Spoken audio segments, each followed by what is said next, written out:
Hello and welcome to another episode of the Uncommon Energy Podcast. On this week's episode, we got plenty to talk about. We're going to be discussing, of course, Azul winning his sixth ever regional championships this past weekend in San Antonio. Round of applause and congratulations to my co host here.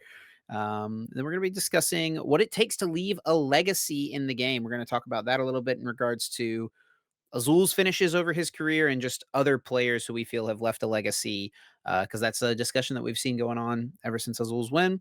We will, of course, have everyone's favorite segment, Guess That Flavor Text. And then we're going to close out the episode by recapping everything else that went down at San Antonio Regionals, the rest of the meta, how things shaped up, the unexpected decks. There was definitely some interesting things in day two, and how we feel the meta will adjust and shift moving forward. Portland is going to be here before you know it. And then, of course, we're going to have the bonus episode over on our Patreon. If you want to support us a little bit extra, be sure to do it over on the Patreon to get a 30-minute bonus episode from us every single week. Patreon.com/Uncommon Energy Podcast. My name is Chip Ritchie, joined here as always by my friend and co-host coming off his sixth regionals win, Azul. GG. What's up, Azul? How we doing? How does it feel? What's up, Chip? Yeah, doing pretty good. Of course, got the dub this weekend, which feels great. It's good to get a dub. I was just like thinking we were talking about because one thing we like forget sometimes is this is just on my mind right now, so that's why I'm talking about it. We forget some. We always remember North American tournaments. We sometimes slack a little bit with the other regions. I'm not gonna lie. We've been better about it this season, but it's easier than ever. We could have just gone over to PTCG Legends tournaments, upcoming tournaments, and you get like the full breakdown of literally all the upcoming tournaments. So the next major tournament, yeah, Portland's like a couple weeks away, but actually this weekend there's a Champions League, uh, Champions League Kyoto. Oh yeah, sure, Um, sure.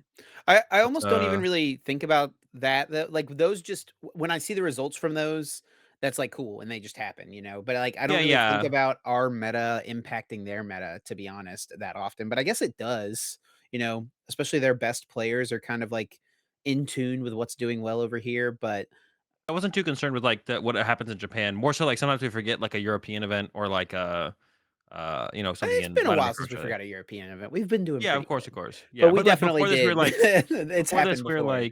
is Portland the next major tournament happening in like the TPCI sphere? And the answer to that is yes. That's what we concern ourselves with the most. Of course, yeah, Japan's a little bit more disconnected.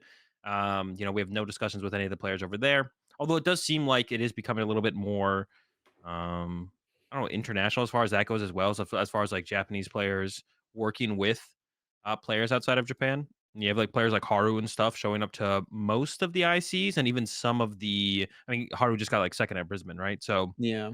yeah, the Japanese players are starting to branch out a little bit more as well. But yeah, I was like, okay, what's after that? Yeah, so Portland, Charlotte, Liverpool, all those are coming up in January. But like, I was like going to the regional page and then clicking on looking at all the other different sections on the regional page when I could have just gone to PTCG Legends, created And it's by. all right there. Yeah, it's just all right there. Yeah, and you can see all of them, and even see the tournaments coming up in Japan as well. So I was like, oh yeah, then there's this coming up this next weekend. I actually like cleared my coaching schedule for the Champions League, so I'm gonna be restreaming that live. Restreaming live is so much more enjoyable than like restreaming the VOD. I still like doing the VOD reviews, but like, yeah, I'm excited to actually restream the Champions League live. I'm actually excited for that later this week. But yeah, good week overall from me. I mean, like I won the tournament, like Chip mentioned, which is pretty cool. And I mean, that was about it. San Antonio, another major tournament, it was a good event overall. How was the casting experience, Chip? How was the cookies? The cookies, right, yeah. No, the event was awesome. Honestly, we saw some incredible games on stream, even, like, in day 1. Usually, like, day 1, we kinda see some silly things happen, some one-sided matchups, like, you can tell who the better player is, but really, we saw some really, really good games, on stream in day 1, and then day 2, like, I mean, especially finals and stuff like that, super back and forth, like, man, it was such an exciting tournament to be able to broadcast. So I'm glad I got to be a part of it. We did do the cookie decorating. I did get a little bit scammed. If anyone doesn't know, the casters all decorated a cookie. Mine was definitely the best, by the way, definitely. But for some Yeah, Chip reason, was Twitch chat just loves to vote for whatever the ugliest choice is. So next time I know my strategy, I'm just gonna put like no effort in, and it's gonna be like, oh, haha, bad cookie. That's obviously best. and then I'll truly be the one who wins. So Well, I think it has also to do with popularity, right? Rowlet was is a very popular Pokemon. Like I think Rowlet's like top. feels pretty popular too, bro. Not that's not even close. Did you see the cookies? You saw I showed them to you, yeah? Yeah, yeah, yeah. I was about to say you were complaining about this at dinner on Sunday. How your spiel looked so Okay, much better than everyone complaining else's is a cookie. strong word. Okay, you were Complaining. a little peeved that your spiel looks so much better than everyone else's. And I think, to be honest, I think your spiel was probably the best, like truest to character or whatever. But I mean, one of them was a Pokeball, so that just feels a little bit lazy, to be honest. I forget who the Pokeball was. It was Jeremy. I think that's a little bit lazy there, Jeremy, doing a Pokeball on a round cookie. The Rowlet kind of fits it because the round cookie, Rowlet, yeah, Rowlet's a really popular Pokemon. I don't think Spheal's even close. Like Rowlet even might be like top 10. Um, Actually, like reminds me, someone did like a poll on Reddit at one point for the top 10 most popular Pokemon. I think Gengar was actually the most popular. It's like Gengar, Charizard, some classics, but Rowlet's definitely popular. Pokemon officially has done those polls in the past. Oh, really? Like in Japan though, so I don't know, it's a little different. But for anyone who doesn't know what we're talking about, here's Ethan Hegster's cookie that he made, the super cursed Rowlet that did get a bite taken out of it. Was it any good? Not at liberty to say who did or didn't do it. It was me, I did it, okay. Were the And, cookies any good, or were they? it actually was not a bad cookie. It was not a bad cookie, I will admit. They weren't meant for eating, of course. They're meant for decorating, so you never really know I what mean, you're it gonna get might have with just those. been the, like, sugar rush from the icing, to be honest, because it was, like, legit decorating icing and stuff like that. It was not that bad, not that bad. For something that had been sitting out, like, literally all day as well, out on a table. Um, but yeah, before we get into our topics this week, one other thing, we did have an announcement to make. Uh, those of you who've been listening to the podcast for a while know that we are very thankful for our sponsor Dragon Shield, and we do now have a official discount code. So if you ever buy or use Dragon Shield products, if you buy them on your website, on their website, and use the code UEPOD, you can get 5% off, and it also supports us. So if you're planning on picking up some new sleeves for 2024 for the upcoming regionals, be sure to check out the link in our description, and then you can use that code UEPOD. That's UEPOD for 5% off your order as well. Just Yeah. letting everyone know. With all that being Shoot. said, we can get into the Go rest ahead. of our episode. Starting off with, of course, Azul's victory. One more round of applause. Congratulations, Azul. I know it must feel great. But you've won so many of these dang things. Does it ever lose its magic, Like is it ever got I feel like a lot of people like their dream is to win a regional championships because that cements you as like a strong Pokemon player. You know what you're doing, right? And as someone like you who's done it so much, does it ever kind of lose that flair?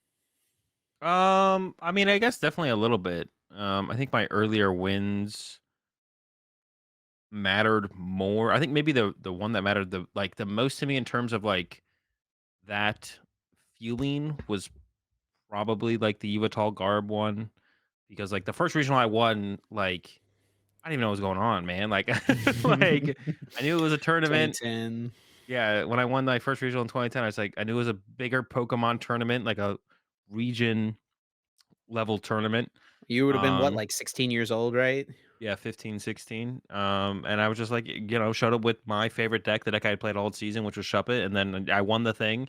The meta kind of lined up perfectly for my deck, and a lot of the best players lost in top 8 and top 4. So when I got to the finals, played against a very good player at the time, but they were playing a really bad matchup for them, or it was a really good matchup for me, I should say. So Mhm. yeah, I don't know. Yeah, I think it's maybe like the second one that I won that hit the hardest, I guess, over the years, or I felt it the most, I guess is the way to put it. Um, but yeah, another win feels good, but like for me, it's always just kind of like the next. I'm always looking forward to the next tournament win. And especially like now, like I say this a lot in like my interviews and stuff. More so for me now, it's like more so. I just want the team to do well. Like I like I feel like I should be putting myself in a spot where I can compete for top eights at these major tournaments pretty consistently.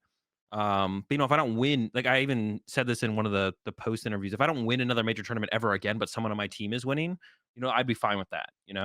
Like, if I never win another major tournament ever again, but, I hopefully I'm getting some top 8 in there top 8s in there or competing Yeah, for yeah. top 8s, or there's something probably really wrong with my play, and I need to really work on my play. But, once you like, the top 8, I feel like is kind of the goal, or to, like, lose your winning in or to be close to that.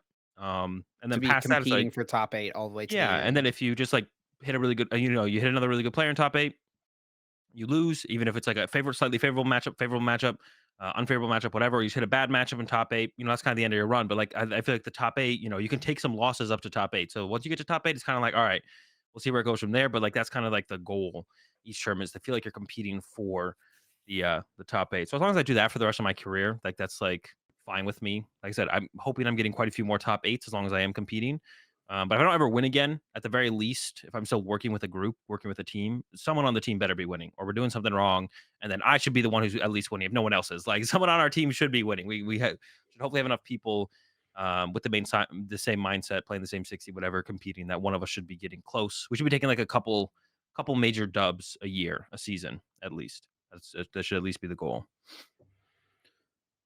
For sure. So, I mean, this 6th regional win puts you tied for 2nd place in the, like, regional win category. We always talk about Michael Pramawat, he's won 7 regional championships. Ryan Sablehouse had won 6, so it was him.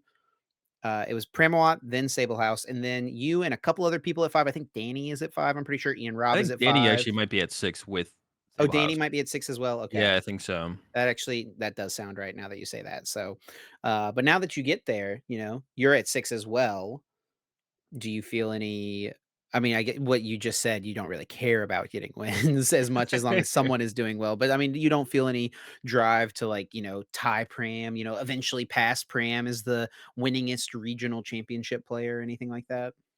Not really, and more so because I just don't value regionals that highly, like, in comparison to, like, international championships. Like, they're to me, there's all major tournaments, right? But if I had to pick to win, like, 0 regionals, but some ICs, or some ICs, or some regionals with 0 ICs, I'd always pick winning ICs Like, or you'd regionals. rather win 1 more IC than win 3 regionals? Probably. Yeah, I think at a ratio of, like, 1 to 3, I'd probably take the ICs over the regionals. Because at the end of the day, they're basically all major tournaments. I do think ICs I don't know, it's kinda tough to compare them now. They're so close in terms of, like, the, regionals are getting more international. Actually, San Antonio feels like there was, like, no European players at Yeah. San Antonio, which is actually Christian kind of Fontenot, interesting. and that was just about it, I think. Um, yeah, yeah, it was just Christian, I guess. As far as I'm sure there was other European players there, but Yeah, none that yeah, I know. yeah. We didn't have any, like, big standout names, like Tord or anything coming over. I can remember, no Australians as well. So yeah, I mean, I guess that's, like, one thing. This one felt less international than, like, basically every other tournament that I've been to this year, to be honest. Um but yeah, I mean, they're all just kind of major tournaments to me at the end of the day. Regionals, ICs. I'd rather win more ICs than regionals for the rest of my career. Or if I win 0 regionals but some ICs, still like like, I don't really like think about it in those terms. Yeah, I'm not really trying to like not too concerned with like trying to tie Pram with most regional wins or pass Pram. It's like I'm trying to win more tournaments, major tournaments. And to me, like ICs and regionals are kind of all both major tournaments. I guess you kind of want to put Worlds in a category of its own. I don't think you just kind of want to tie it in as another major tournament, to be honest. Like, Mhm. I feel like separating worlds, making it worth like, making it be a little bit more separate, I think is seems correct. Like, you want it to be it is the biggest tournament of the year and should be held to a higher standard. So there should be like major tournaments, regionals, and ICs, and then worlds, of course. But maybe they should be categorized differently. Maybe ICs should be held to that much higher of a standard. It just feels they feel very similar overall. Like I said, especially with how international these tournaments are becoming. Like I said, San Antonio kind of stands out as not being as international as a major tournament this year, as some of the other ones for sure. But with how international even the regionals are becoming, they feel pretty similar to the high seas at this point to me, to be honest, personally. So, one other thing I wanted to talk about was the difficulty of your regional victories over the years because the game has changed a lot since 2010 when you won your first regionals. Your mindset on the game has changed a lot since 2010 when you won your first regionals. Just like the skill in the game in general, the number of players at the tournaments and stuff like that. All these things kind of have an impact on how difficult any one specific event would be. So Yeah, we went through here. We listed out. We've got a list of all your regional wins and your IC wins. I'm just going to read them off. What deck you played, and then maybe give me like, I don't know, the two most difficult, or maybe should we do like the two you're most proud of, and then the two that you felt like were it maybe a little bit easier to achieve or a little lower in your terms as far as like how difficult it was for you to find the victory there. All right. So your first one, just going in chronological order, 2010 New England Regionals, you played Shuppet. 2017 Orlando Regionals, Evil Tall Garbodor. 2017 Toronto Regionals. This 2017 season, by the way, was the first year that you got money for winning a regionals. You got $5,000 for first Yeah. place. So you got that Orlando. You got Toronto Regionals. You played Lurantis Vileplume. Ran through a couple of Groudons, I think, on your way to that win. Yeah. 2018 San Diego Regionals, you played Night March Zoroark. 2020 Atlantic City, you played Mewtwo. And then 2023 this year, or I guess 2024 actually. Dang, it took you 4 seasons, buddy. Come on now. I guess there was a few we missed, but Yeah, we did San miss out on a Antonio few. Regionals, you won with Charizard. Then for ICs, you won 2022 NAIC with Arceus Flying Pikachu. 2023, you won OCIC with Lost Box. And then for an online tournament, a little cherry on top, I guess, you did win Players Cup 3 with Rapid Strike Urshifu. So that's another kind of thing to think about here. Like, do the Players Cup tournaments count as majors as well in your mind? I mean, we haven't had anything since then. I don't know if we ever will have another big online open field event, but I mean, all the best players for the most part played in those tournaments still. Yeah, and it was like very international as well. It was like the best players across the board. I don't know. It's kind of tough to say. In general, I would say people weren't trying. I don't know. It's hard to say People though. I maybe don't know if took it a people little were. less seriously for the online tournaments. It's hard for me to judge it because I didn't take it any more or less serious than I take other tournaments because I just was doing the same things. I was streaming like all I do right now is I stream Pokemon and make YouTube videos about Pokemon, but I don't do any try hard testing. And when we were in COVID with the Players Cups, I streamed Pokemon and made YouTube videos about Pokemon. So there's no way for me to gauge how much more I cared about the Players Cups compared to other tournaments because I was doing the exact same thing. So I don't know how much other people cared. Um, but I think there was still a decent amount of effort put in from a majority of players. There was still a decent amount on the line. Um, and it was the only thing to play for as well. So I think there was still probably a decent amount of effort in put in from the majority of players competing. And it was like, yeah, it was all the best players in each region for the most part was playing. Maybe not quite everyone. I'm sure some people took some very good players took a break over COVID, but there was still a decent amount. And it was all regions combined at the end of it all. So you did have like a very, very strong players from each region showing up at the end, right? Sure. So I mean, I don't know. It's pretty close. It's tough to call. It is online, so I'm sure people will dock it for that, but they're pretty tough to win. They're also like the longest tournaments. They're like longer than the amount of Yeah, games you you have had to to play to qualify to win. even play in it, right? Yeah, the qualification was pretty easy. You had to Right, right. qualify. They had to play through It's the just another bracket. level to it. Like anyone who was playing in it had to put in the work to be there to play it, right? Yeah, two double elimination brackets. There's like the big one, and then if you got far enough, you got invited to the smaller one. Whatever. I don't know. It's close. Definitely close. To call it if it's whether or not it's considered like a major tournament dub. It doesn't feel like one of those things where it's like, um, definitely isn't like added to the what do people say when you like winning everything, win everything, or like in sports being like the MVP and then collecting all the Like a triple possible crown. achievements. Yeah, like that kind of came up recently with like the Lakers winning the first in season tournament and another thing that LeBron has won. Um, I don't know. Yeah, you can't really count the Players Cup as one of those things because it was so short lived. It's not really an opportunity for many players to actually compete to win one. But it was pretty cool to win one, that's for sure. The same thing could be Um, said about OCIC now though, right? Because it's not happening anymore. So like yeah, now there's only so many people that ever even have a chance to tie towards, winning all 4 ICs, right?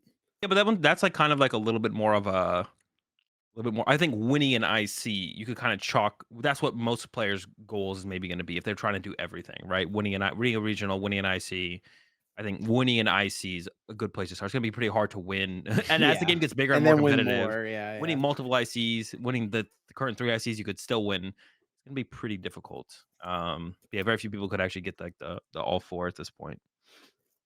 So back to Um, the original question though about maybe which 2 do you think mean the most to you or were the most difficult? Or the I guess or is Most the answer for those 2 questions different?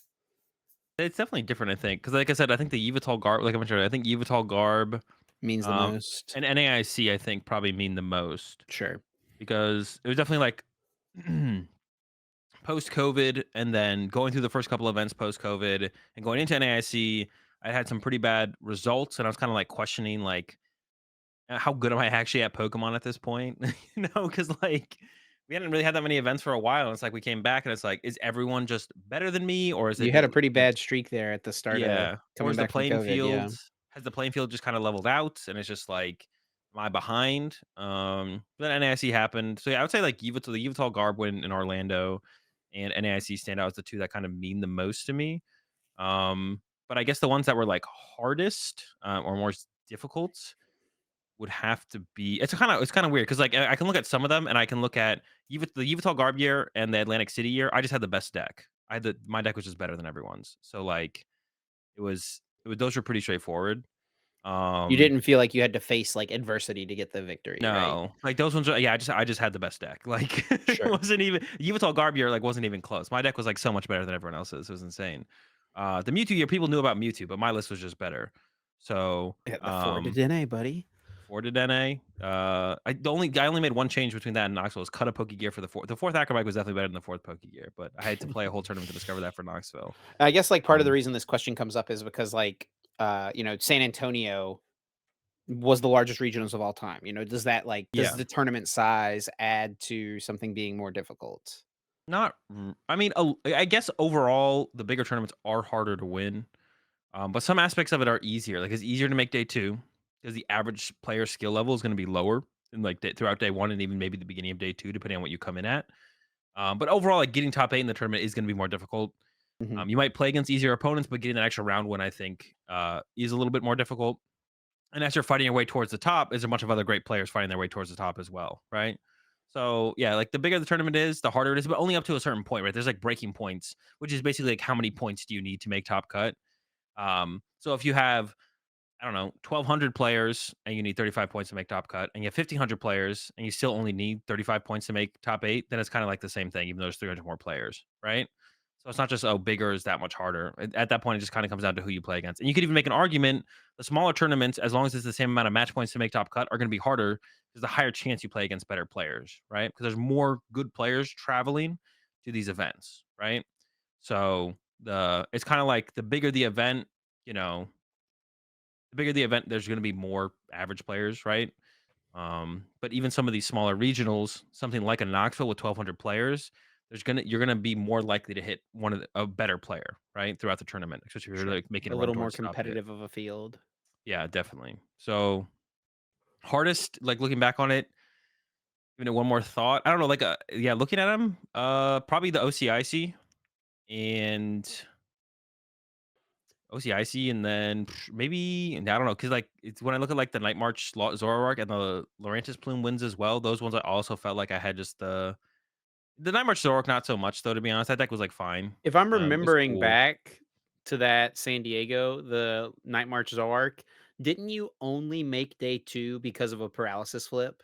Yeah, multiple. Yeah, I played Multiple? against yeah. It Holy was cow. the like on the winning in against Toad Bats, which is generally a pretty bad matchup. Toad Bats wasn't even a deck. I don't even know Yeah, nobody how I was played playing against that, the Toad Bats. yeah, Yeah, it at the was not a time. deck. Which is a pretty bad matchup for Night March. A little bit better when you have Zork because it doesn't just get quicking punched KO'd. But because you're playing Zork, you also get to play the Paralyzing Gaze Zorua. And yeah, I hit heads on Paralyzing Gaze, and then they hit heads on Super Scoop Up, and then I hit heads on Paralyzing Gaze, and then I got a turn of items, and then I start to make a comeback from there.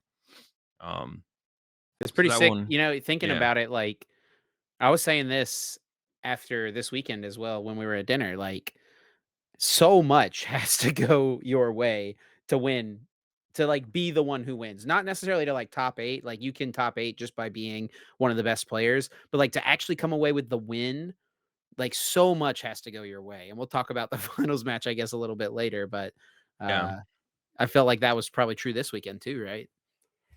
yeah. I mean, I think it's true for any win. Like, well, it's like you say that, but then it's like I don't know. I But just don't ever think you're about the it one like who's that. putting yourself in the position to, like, Yeah, yeah. to I make just it never, happen, obviously, but yeah, I I never mean, like if you think lose about the it that 50-50 way. on the the Zorua, like, you just lose the game, right? Yeah, sure. But like, I don't know. It's like, yeah, you put yourself in that position to get there to be able to take advantage of that. Um, and a lot of times you're coming out on top because your opponent's misplaying more so than you getting lucky, right? Up until like a certain point where you're hit like a player who also plays well. So I don't know. It's like it's just like I don't, it's just like in my opinion, like thinking about it, it's just irrelevant to think about. Like it just doesn't matter. Either you get it or you don't. If you get it, take advantage of it. If you don't, do what you can, and then just see how the game plays out from there. Let's see what happens after that, right? Um, but whether or not it happens doesn't really matter. Um, but yeah, I think I like looking at these for like the hardest two. The ones that were the hardest was probably the Lost Box OCIC and the Players Cup. If we're adding the Players Cup there and the ones to choose from with the Urshifu. Probably That the went 2 down. hardest decks to play of these as well, I would say, right? Yeah, probably.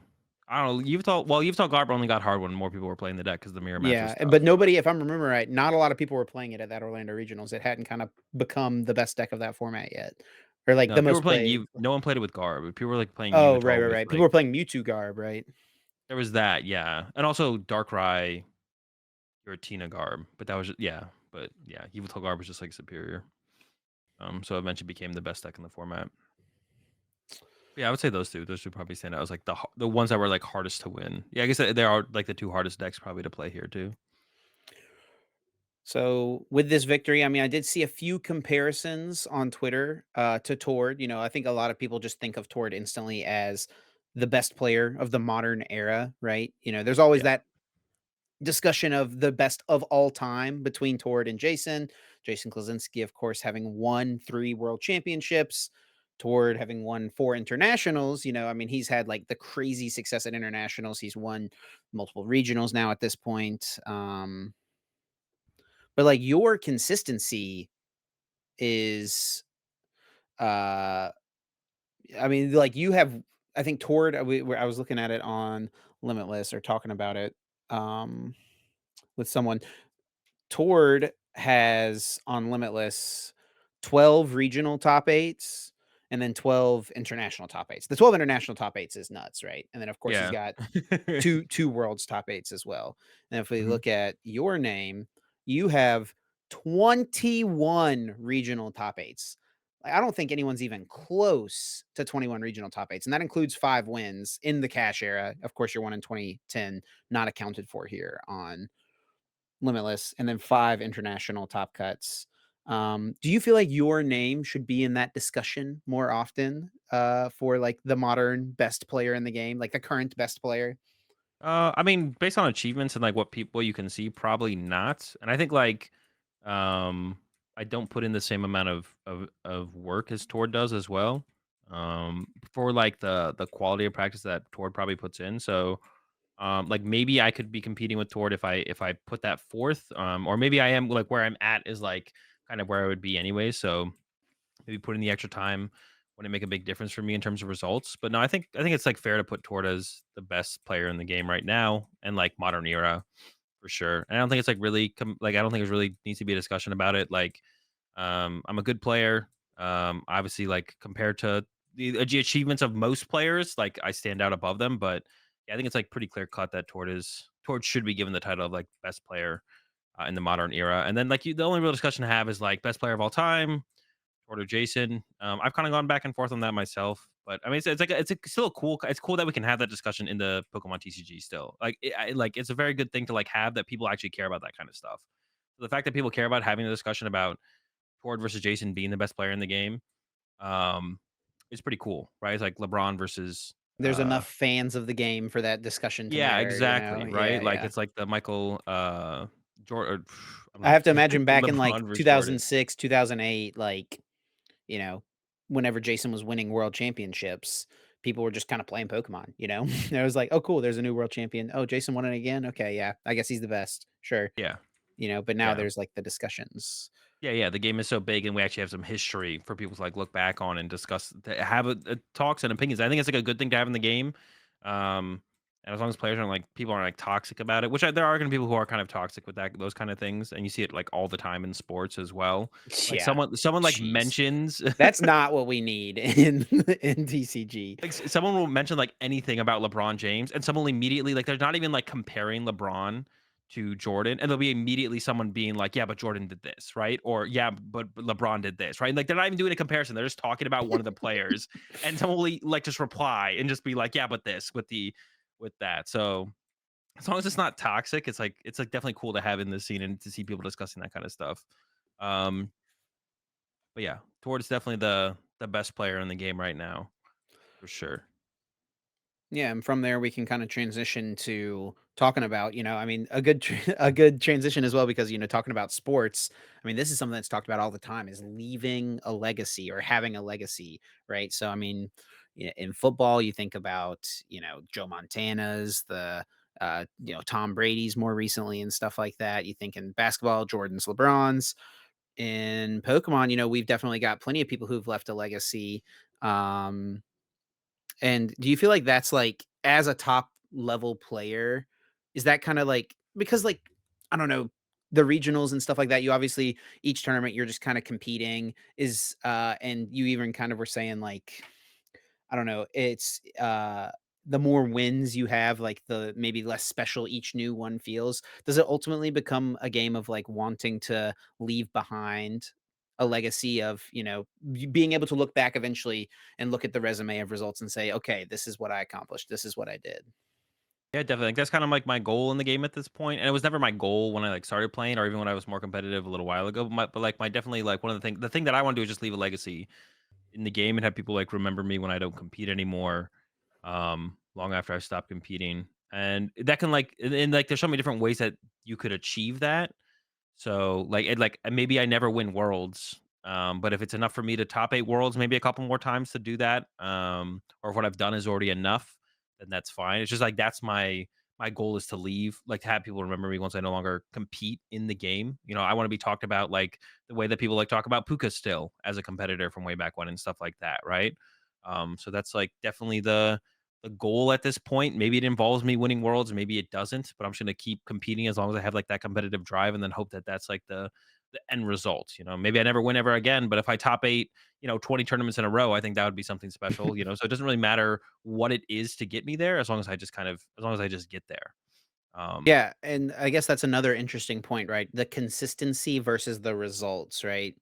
Would you rather like be the person who's making those top eights regularly, or would you rather be the one who spikes one tournament and then you just have kind of like, make some day twos along the way for the rest of your career, right? I feel like the consistency is what stands out, but also at the same time, like, history remembers winners is something, I've said on the broadcast a few times. Ultimately, at the end of the day, you know, more often people are going to remember who comes away with the title. And I guess maybe that's more so because oftentimes the people who are coming away with the title are the people who are there regularly, but I don't know. yeah.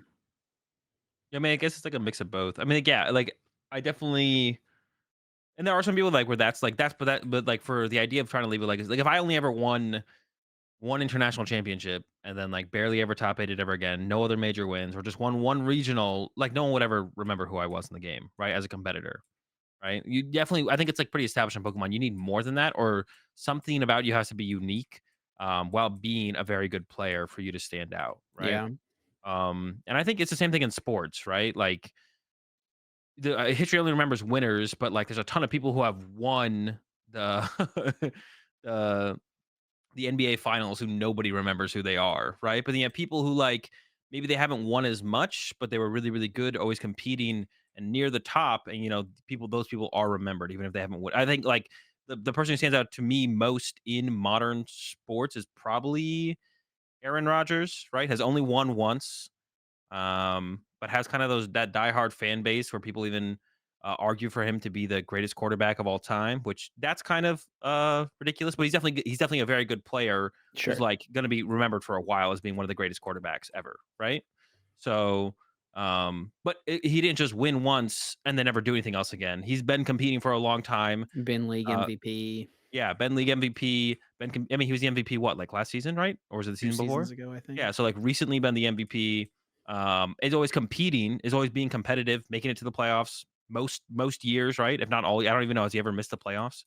I don't even know that stat, but you know, if he had just won once and then kind of didn't do anything or even push for more wins after that, then no one would remember Aaron Rodgers. But you know, he keeps doing something out there. So even in like sports, it's like the same thing where it's like you need to do something else besides just win once. You need to do something else besides just win one regional championship. But for a lot of people in the Pokemon TCG, they're not trying to leave a legacy, right? They'd be very content with getting that one regional championship dub, or IC dub, Yeah, and it then really kind of, only applies to a small group of players, yeah, right? The best of the best, right? And I think, I guess one prime example would be the 2012 World or 2011, yeah, 2011 World Championships, right? yeah. Ross Cawthon got 2nd place. Most people know of his The Truth deck, extremely famous deck, incredibly rogue, under the radar. Nobody really predicted, nobody knew what he was playing. And he's gotten top cut at Worlds multiple times. He's gotten 2nd place twice, top 4 once, and he's continued to get his world invite every single year. Absolutely someone who's left a legacy on the game from his play to his deck building, right? Playing the rogue decks and stuff like that. And then you look at the person who won the 2011 World Championships, David Cohen. He won Worlds. That's great. But then nobody really since then, I mean, I don't know any other tournament results of his over the years. Do you? Yeah, I don't know how much more they played after that win, to be honest. I don't know if they did much more. But no, yeah, nobody remembers the name, right? And part of it is doing more than that. And I guess if you retire, you can't do any more than that, right? Yeah, sure. But yeah, a lot of people know who Ross is, right? And Ross's like achievements over the last couple of years hasn't been anything stellar. Always shows up at Worlds though for a Yeah, pretty always strong gets that finish. invite still every year. Yeah, gets the invite. Usually has a pretty solid finish at Worlds. Maybe has like the most top 16s at World. Has like one of the best World's performance like resumes of like all time for sure. Yes, Has like yes. a ridiculous amount, a couple top eights, a ridiculous amount of top 16s at Worlds. I think like probably the player with the most top 16s at Worlds. And we're talking Um, about ones that, like, you won't find on Limitless, right? It's like yeah, a 2007, 2008 to, lot of them like, you won't find on Limitless. most of these you might find some of them on PTCG Legends, I guess, but, So it's like a good example of like even winning worlds. And that was a long time ago before the idea of caring about Pokemon as much was kind of a thing, right? That's like we could probably say that for sure, right? Now I think if you won worlds, there'd be a little bit more to it for sure. Um, but yeah, it definitely that is a good that's like the example that I use all the time is like no one remembers David, which is fine. It's not like a knock on David or anything, of course. But you know, everyone knows Ross. Everyone remembers Ross, or remembers Ross, knows Ross. Ross is still playing. So Ross has definitely left a legacy on the game because like Ross is definitely just a very unique player. I think that's the thing that stands out for Ross the most. Like Ross is unique, right? Always plays weird decks, or a lot of time plays weird decks, off meta decks. Isn't playing too many like tier one, tier two decks very often. Does very well with the off brand decks.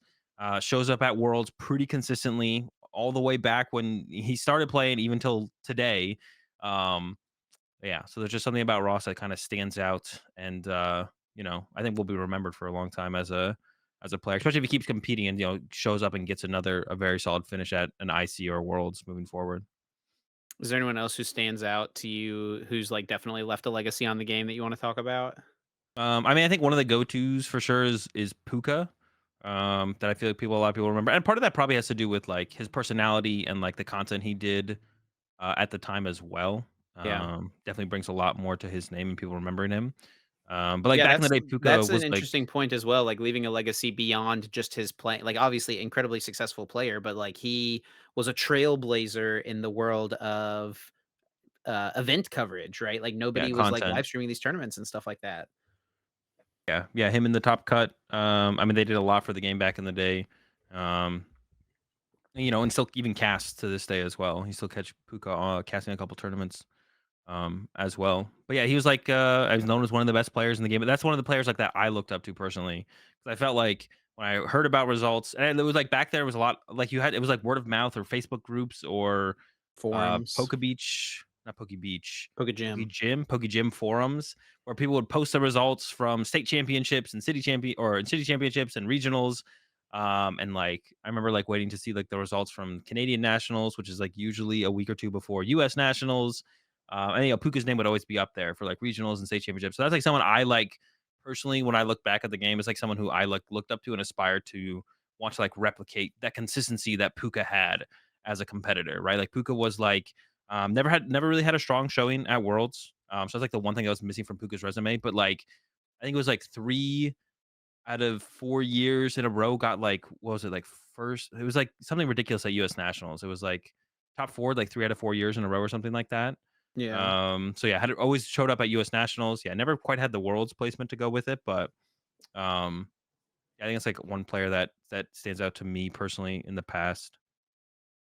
But I guess for someone as you, Chip, who's like newer, is there anyone that like Yeah. stands out to you? Like who's a That's what I was just player? sitting here thinking about. It's so funny that you say that because I was just sitting here thinking, like, man, I just wish that I had been around when you were talking about Poke Gym and stuff like that. Like, I wish I had been around during like the forum days of like, like trying to see what the results were and like going to play in these tournaments and stuff. Yeah. So I have been playing far less time than Azul has. About 5 years difference because you started I what think so, 2015? yeah. I started playing in, like, the fall of 2015, something like Yeah, that. And I got my first Worlds invite in the 2017 season, like, I started, like, competing and stuff like that. I went to some tournaments and stuff in, 2016, but, like, never was going to enough to, like, actually compete to try to qualify and stuff like that. But, yeah, I mean, I think one of the standout names for me from that time frame is, Igor Costa. He was oh a world yeah, champion, and then he won regionals in that time frame. He had top 4 at, uh, another Worlds, right? He got 2nd place at 2014 Worlds. yeah. And So, top like, four lost to Mies in top four, I he think, was in one of the the players when I started same playing that I year. remember thinking of as, like, "Oh my gosh, this guy is, like, the pinnacle of, like, what a Pokemon player could be," and stuff like that. And he's played, like, a couple tournaments the last couple years, but he definitely is not, like, he's not a grinder anymore like he once was. No, he like But I I don't know. think He doesn't he's compete at all anymore. he's someone else who's got, like, the crazy multiple top cut world placements that, very few people are Yeah. able to say they have. And then it was always super consistent. I mean, I remember because I used to work with him. I don't know what year I started working with Igor. But in the year he won like 3 regionals or something, he said, like I remember him, like, he's before he won that many regionals, like, after his first regional win, he's going, "I'm gonna win 3 of these this year," or something, and then he went on to win, like, 3 That's regionals. I sick. think he won 3 that year. Yeah. He said, "Yeah, I'll win 3 of these things." He's like, "I know it's doable. I know it like, it's definitely gonna do it. I can definitely do this." Um, so yeah, Igor definitely one of the best players of all time, to be honest, that probably isn't talked about, as much, but he definitely that's actually a good shout out is Igor for sure. I don't know how many did he win 3 regionals that year, or was it just 2? Let me pull it up. No, it was 3, So, right? yeah, he won Hartford regionals, he won Costa Mesa, and he won Madison. Yep, 3 in the Yeah, same season. yeah, and I think after the first one at Hartford, or it was maybe one of the regionals after that where he didn't he's like, "Yeah, I'm gonna win 3 of these." He's like, "Easy, no He was, like, problem." feeling it, yeah. Yeah. And then, I mean, even the season before, like, 2nd place regional, like, look at how many top 8s at regionals. Like, people were not doing this at this Yeah. time frame, like 6th, 2nd, 5th, 5th, 4th, 4th, one of and those top being 32 at NAIC. Yep, Worlds. and then top 32 at Worlds. Yeah, pretty cool. So he's another one who stands out to me. I guess someone else, like, kind of in the same vein, someone he worked with would be Jimmy, right? Yeah. Uh, he had that crazy dominant 20 it was that 2018 season as well, right? Was it all in that 2018 season, really? I think well, because this was the year that y'all's team won, like, almost every tournament. Like, the only way anyone was winning a tournament was if they were on Team DDG at the time. Were we even DDG at that point? I don't even think we were. I You think that was were the season DDG, before bro. that was the season before DDG. Bro, how do DDG you year not was know? the Oh, you're DDG was right. the It was the yeah, season before. Dang, you were right. yeah. But it was like, yeah, it was me, yeah, me, Jimmy, Igor, and then it became me, Jimmy, Igor, Danny, Caleb, Isaiah. So it Yeah, grew a little bit after that. Um, yeah, but that's like so I guess I also won. Yeah, but at the beginning of the season, I wasn't working with Igor and Jimmy at that time when I yeah. won like Florida and stuff. We started working together after that. So Jimmy Uh, won 4 regionals in this yeah. season, but and it was all between October and March, right? So in, like, a 6-month span, he wins 4 regional championships. Yeah, it was pretty crazy. And then even after that, 3 top 8s in a row. Santa Clara, Madison, and then Origin. Well, Origins is kind of whatever, but Mhm. Santa Clara and Madison, top 8, top 8. Actually, wait, go to the Madison Regional Championships real fast. I forget how many of us were in top 8. Was it 4 of us or 3? It was 3, okay. You, Um, Jimmy. Oh, and was and Pram working with Pram. you guys? Yeah, Yeah. we were working with Pram at the time as well. This was actually, I think, our most dominant tournament as DDG. I think there was all of us were in top 32. Danny. Where are We they at? got There's Caleb. Caleb Where and Isaiah. Yep. Yep, yeah. Bringing up the rear. 30th place. There you go, buddy. We weren't playing a control deck, so Isaiah had to take, the Yeah, look back at seat on that. this one. Yeah. 6 people on the same 60, all in top 32. I wonder how often that has happened. Definitely not that often, right? This might be the only time, to be honest. 6 people in top 32. But yeah, I mean, obviously, our bias is definitely a little bit more towards the American players because that's Yeah. who we're around the most in like the tournaments that we're seeing the most. But um, We were actually talking about I don't know if I talked about dude, I just don't recognize like, I'm not to, like, say they're bad players, but, like, I only know the European names for, like, mostly, like, top players or players I've seen them make top 8 before, but, like, I'll look at this top 8 for Europe, and I'll be like, I don't recognize I've recognized Ethan Wild, I think I've seen that name before, and then a Christian, of course, Fontenot. But and everyone else Alberto. oh, Alberto, of course, of course, of course, of course. But yeah, like, everyone else, I don't recognize any of these names. So but I'm sure, like, if you're a European player, you look at that and you're like, "Oh, yeah, yeah, like, this makes sense that this person's in top 8 or that, Yeah. that they would make top 16 or top 8." But yeah, A it is like European player might look at this top cut and not like be like, oh, I don't know that I've seen Grant Hayes' name before. But like all yeah, the I good mean, American yeah. players know who Grant Hayes is, right? I know Grenades. I mean, even, like, Nick Robinson, if you haven't been playing for a Yeah, since while, Nick won 2016. nationals in Yeah, 2016, right? So like Nick being in top 8 here isn't that big of a style. Hale, probably a lot of people don't recognize. Very good player, but doesn't go to very many events. But when he does go into an event, he's like his top 8 to event participation ratio might be the best. Actually, Hale might have the best. I Might be think it the was most something like efficient he's top player. aided. Because when people go on stream, we have like we ask like a fun fact, and I think Hale's fun fact was that he has top aided 3 out of the last 4 Yeah, regionals he's been to. he And then might this be is the gonna be most this efficient makes player it in the 4 out Pokemon of 5 of the TCG. last regionals he's been to. That's pretty crazy. Yeah, he Yeah. might be the most efficient player in the Pokemon TCG. And then someone like Um, Dan as well, like a lot of people probably don't recognize Dan's name, but like he's a yeah, very consistent like day 2 finisher at regionals the last he's been season. grinding. Yeah. Yeah, I met Dan for the first I think I was at the first Dan's first tournament back when I lived in Indiana. Because I remember him showing up to a League Cup in Indiana, I think, and it being, like, his first tournament. So, yeah, I think I was there for Dan's first tournament, but he's definitely come a long way.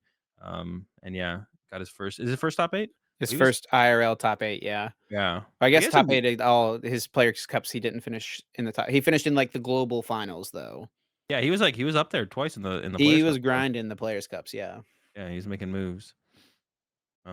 Yeah, it's just interesting to see. Like, there's so many good players in the Pokemon TCG, but if you're not like in the community in that region, you just don't know. Like, you just don't know the names. Like, I know the Stefans, the Pedros, the Tords in Europe, but Sure. like Juho, I had no idea who Juho was until LAIC happened. But it just shows how many good players there are in the Pokemon TCG overall. Because like on the American side, it's the same thing. A lot of the names in the top 16 here in America, a lot of the European or Latin American players aren't going to recognize. But we look at them as like, oh, them being in top 8 is not like ridiculous. Like we understand like the how good that player is, and it makes sense that they could be pushing for that, top 8, top 16 finish or whatever it is. Shows how much the game has grown, I guess, as well, right? Yeah, and continuing to do so as well. I mean, San Antonio was just the largest regionals ever, and Charlotte is gonna overtake it in about a Yeah, month, which is pretty nuts, I have so to hold my own or try and hold my own record, I guess, for winning the largest regional in Charlotte. yeah, yeah, yeah, someone's gonna break your record, buddy, come on now. Alright, well, we are gonna talk more about the meta and, like, the results and all that from San Antonio, but before we do so, we do need to take a quick moment to thank our fantastic sponsor, Dragon Shield, for supporting us here at the Uncommon Energy Podcast. Of course, Dragon Shield makes some of the best card gaming and tabletop gaming products on the market, including sleeves, binders, deck boxes, and so much more. Azul, how'd the Dragon Shields fare for you this weekend? They held up well. Yeah, always love rocking the mats. Personally, big fan of the matte Dragon Shield sleeves. So yeah, huge shout out to Dragon Shield as always for sponsoring the podcast. If you guys want to support us and get yourself some Dragon Shield products, check out the link in the description. If you make your way over to dragonshield.com, you can use code UEPOD to receive 5% off and support us with any products you might pick up. Yeah, shout out to Dragon Shield as always. And with that being said, it's time to move on to Guess That Flavor Text, the portion of the show every single week where Azul or I picks a card, reads the flavor text, and has the other host try to guess which Pokemon is featured on that card. You do have three lifelines to work with to help you out, and we do keep score. So currently, I am up 16-10. So Azul has a chance to make up some ground here. I've got a card picked out for him. We'll see if he can do it. If he gets it right without using any of the lifelines, he gets 4 points. And then for each lifeline he uses, he loses a point. So the three lifelines are what set the card is from, what stage the card is, and read an attack name. Azul, what you think, buddy? Are you ready? Are you going to make up some ground this week? You're muted.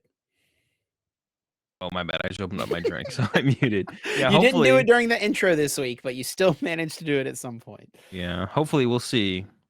It's like going back. When was the last time one of us scored points? 1, 2, 3, 4, 5, 6. It's been 6 times, and you got 2 for Glammeow. Yeah, Is hopefully I can start to the make up some ground spreadsheet up to here. date? Actually don't know. I think so. What was We're the on last? episode 88 right now. Yep, it is up to date. It is up to Oh, date. shout outs to the person who was keeping track of this. Shoot, I forgot. I don't have it right in front of me like I did last time, but all right. You ready, Azul? I am ready. Hit me with the All that right. flavor text. Here we go. Here we go. Since it can't generate its own electricity, it sticks onto large bodied Pokemon and absorbs static electricity.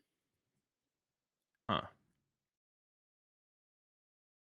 It can't generate electricity. It sticks onto large body Pokemon.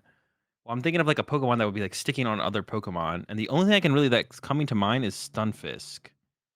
It is an electric ground Pokemon, and it looks like it could stick to stuff. I don't think Stunfisk is like an underwater Pokemon. It's Real like a quick, by the way, it's a shout out to Tim End Games, who's been making the spreadsheet and keeping up with it for us. Thank you, Tim. shout out to Tim. Um, and I'm almost to the point where it's like I can't think of anything else, and nothing else really like makes sense to me. So I think I might just lock in Stunfisk and try and spike Stunfisk right away. 4 You want to hear here. it one more time? Yeah, go ahead one more time. All right. Since it can't generate its own electricity, it sticks onto large bodied Pokemon and absorbs static electricity. I mean, I think it would work. All right, sure. I'm just gonna go and lock. We're just going for the spike. I'm locking in Stunfisk. Ooh, going all out. And it does not pay off because it is All not Stunfisk Azul. Better luck next time. I right, am well, going give to me the give off lifeline. the lifelines for anyone playing along at home. I was confident in that And we'll one. see Go if ahead. Azul can whittle it down a little bit here. So the set the card is from is XY Phantom Forces. XY. All right, go ahead. Keep continue. XY Phantom Forces. I don't remember anything It about that is set. a basic, and an attack name is Gnaw. Basic Phantom Forces Gnaw, Yes. and it sticks to large-bodied Pokemon. Since it can't generate its own electricity, it sticks onto large bodied Pokemon and absorbs static electricity.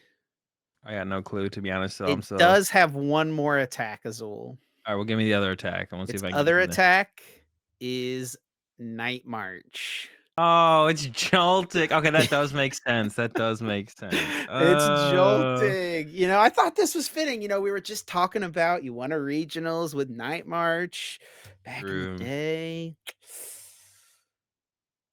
The Didn't ever Joltik, read man. Joltik's flavor text though during that time frame. No, I guess not. As soon as you said it, though, I do remember it having Gnaw. I did remember. Oh, yeah, Yeah, yeah, Joltik does yeah. have People Gnaw. played Lightning Energies in Night March at some point along the way. I'm Just in sure case. Gnaw was announced more than once as an attack. Never know. Might be gnawing. Okay. Yeah, the Jolt that does make sense too. It does look like a Pokemon that could stick onto stuff to generate some or was it takes generates static electricity from them or Static something? electricity. Yeah, It's an okay. electric Pokemon, can't generate It its own is. electricity. Yep, yep. It is really small too. He's a Yeah, little Joltik's are guy. tiny. Yeah. Stunfisk, Yeah. how big is a Stunfisk? Now I'm like kind of curious. How big is it? Yeah, how big is a Stunfisk? Let's go look at some Stunfisk cards. Ever since Galarian Stunfisk came out, I was about to say, how long has it been since they've made a regular Stunfisk, but it has not been long. So on the card, it says Joltig is, uh, 4 inches. Nice. Is it tall, right? Or how Wait, does that no, even it's work? point 0.4 inches, I guess, right? Yeah. Yeah, and then Stunfisk is 2 feet 4 inches. Yeah. Stuff that's gonna be able to stick on many But things. he's a flat little guy, you know? Yeah, that's what I was thinking. It's like it's flat, stick onto something. I don't think Sunfisk like it's not an underwater Pokemon. So like it can go underwater, I'm sure, but like it's not necessary. I'm gonna see if I can pull this up. Someone Yeah, sent me Joltik this. makes a So lot more Joltig sense. just got added actually to the Pokemon video games again. There's like new DLC. I've actually been Mhm. playing it this weekend. And hang on, I can download it. That's what I'll do. Someone sent me this clip and said, "Pokemon players when the new Uncommon Energy episode drops," and they sent me this video.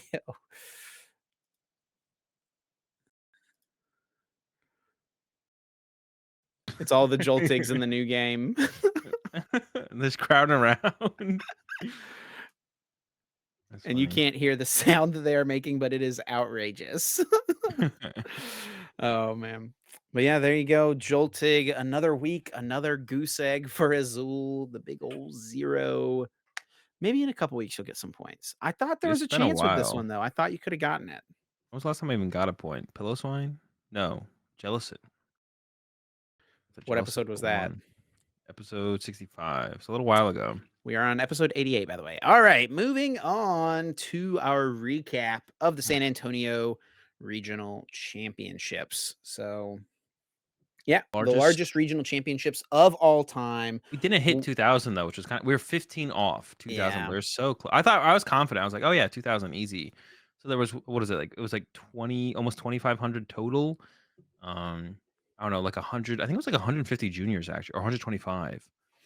Um, yeah, we can look at the take away 125 juniors, maybe 150 seniors. We're looking at what like 300 players there, and then so like in 200 masters didn't show up. juniors, I guess final standings. 200 Juniors, players there didn't show up was in general. 126 juniors. Mhm. There was 141 seniors. Okay. And then yeah, on the final 260. standings, it'll be We're missing like probably 1985, I'm sure. Yep, I wonder how many juniors and seniors don't show up because we're like missing probably like 200 masters and then what like 10 to 20 juniors, 10 to 20 seniors because yeah, that's probably correct. Also, was San Antonio even sold out? I don't think it was, right? At the I end of think it it all. was. Well, no, Isaiah registered like a couple days before the event. Isaiah Williams. Oh, I think they did release, like, a final wave, so maybe he got in on that, but maybe there were just, like, a few spots at the He very didn't. end. He definitely was not in the know to get to Got show up it, on time yeah, for a yeah. wave. So, Yeah, so yeah, he it just it he probably just did not attempted sell to out. register and was able to. So yeah, I don't think it sold out. I think there was still availability near the end, or he just got lucky and it was like one of those random cancellation Yeah, yeah, who refund knows? situations. And there was just a spot sitting there and it was just open when he tried to register. But regardless, yeah, I thought it was a great tournament. The location was awesome. I felt like San Antonio was a cool city. The Riverwalk area was pretty nice. Did you end up going down to the Riverwalk at any point, Azul? No, yeah, Oh, because I got in dude. like five. Was it nice?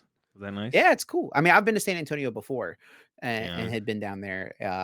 It was fun. I walked around with the casters on Saturday night. We went and tried to find somewhere to eat, and it ended up at Whataburger because everywhere was closed by the time we were getting out looking around for food. Yeah, because I got in at like 5 p.m. on Friday and then played all of day two, all of day one, all of day two. And even if I didn't play all of day two, my flight originally was scheduled for 7 p.m. So I had to rebook as soon as I hit top four. Same thing that happened in Toronto as well. It's like my flights are like the late flights. Like once you hit top four is like when the reschedule has to happen, apparently around like 7. Yeah. Um, and then yeah, and then I just left on Monday. I did go to the one thing I like to always go when I go to Texas is get some barbecue. Yeah, yeah. Went to a barbecue place on Monday because I had a early afternoon flight, but the place was terrible. It's not good. Oh, rip. Yeah. It was the Dang. place that I don't know if you were with them. It's they all went there on Friday. Oh, It I was was just with me them, and yeah. that place was not good. They told you it was good? Well, I thought it was very fine. Mike said it was fine, but the mac and cheese was bad. So like, okay, you just go there, you just don't get the mac and cheese. It was not good. The place was not good. Don't go. What'd you get? Well, I got brisket and I thought it was okay. I got brisket. It was Mm. bad. It was like Dang. it was this was definitely the worst barbecue food I have ever had. It wasn't even close. Sheesh. Dude, I was surprised because barbecue's, like, not that hard. Even, like, bad barbecue, it's like, "Okay, it's still barbecue." Put some extra sauce on there, we're Maybe you chilling. got the leftovers from the day before, you know? Yeah, maybe. That's possible. 'Cause, But like, that's I also, had that like same place. I don't remember what the name of it was, but it wasn't bad. It wasn't great. that's Like, what I'm it saying. wasn't like Usually I it's was, like, jonesing to go back, but yeah, but usually it's just like, "Oh, it's still barbecue food," even though it's, like, not one of, like, yeah, the really yeah, good yeah. places. But yeah. Dang, unfortunate, man. But, yeah, I thought the city overall, I mean, it's a pretty, It sounded like a lot of people liked it. I didn't fun get to city. experience Yeah. any of it, basically. I got to experience none of the city, but it sounded like a lot of people enjoyed it, so maybe we'll be headed back to San Antonio. I'm sure it's probably cheaper to hold a tournament in San Antonio than, like, Dallas or where have we Yeah. been before? Dallas or where's the other big one? Arlington was last year. Arlington was it's probably not that expensive to have held in Arlington either, though. So, and we might just not go back to Dallas. I think Arlington is kind of an expensive area, but, yeah, I'm not sure. Is it? Because like, Mm. we're right there where the Cowboys Stadium and stuff is, right? Oh, okay. Yeah, I Um, can see it. but, yeah, overall, yeah, fun city. The venue felt pretty nice, like, I didn't feel like it was super cramped in there walking around. I wasn't Yeah. walking around between rounds, however, so I don't know, how did it feel for I mean, you in the venue? it was fine. It's, like, to kinda be expected at this point, I guess. It would be nice to have a little bit better. I mean, there's just not room, though. Like, it'd be nice to have, like, the tables set a little bit further apart, especially in, like, the main lanes, main aisles, so Yeah. the congestion isn't as much when people are trying to get to their tables, but there might just kinda be nothing you can do about that, and it might just be kind of something we have to deal with. There's, like, basically no extra space, though. Like, everywhere was, They were making use of the space fully. yeah, competitors' space. There wasn't, it seemed like there wasn't really any free tables, or if there was, I don't know where they were. But yeah, there's the TCG and then the VGC and then the Go, like, it was all just competitor space, filled up. Of course, there was, like, the stage area. But yeah, the venue was like seemed fine for especially for the amount of players we had. It seemed like fine. Of course, like I said, it was crowded, but it didn't feel like as congested as like NAIC or something like that. So a little bit better than that. And then the tournament overall ran pretty smooth. Like it was day two. They run good events. This one was also very good. They're also the only organizers in North America that do lunch breaks, and we still got out of there. It was like 8:30 ish.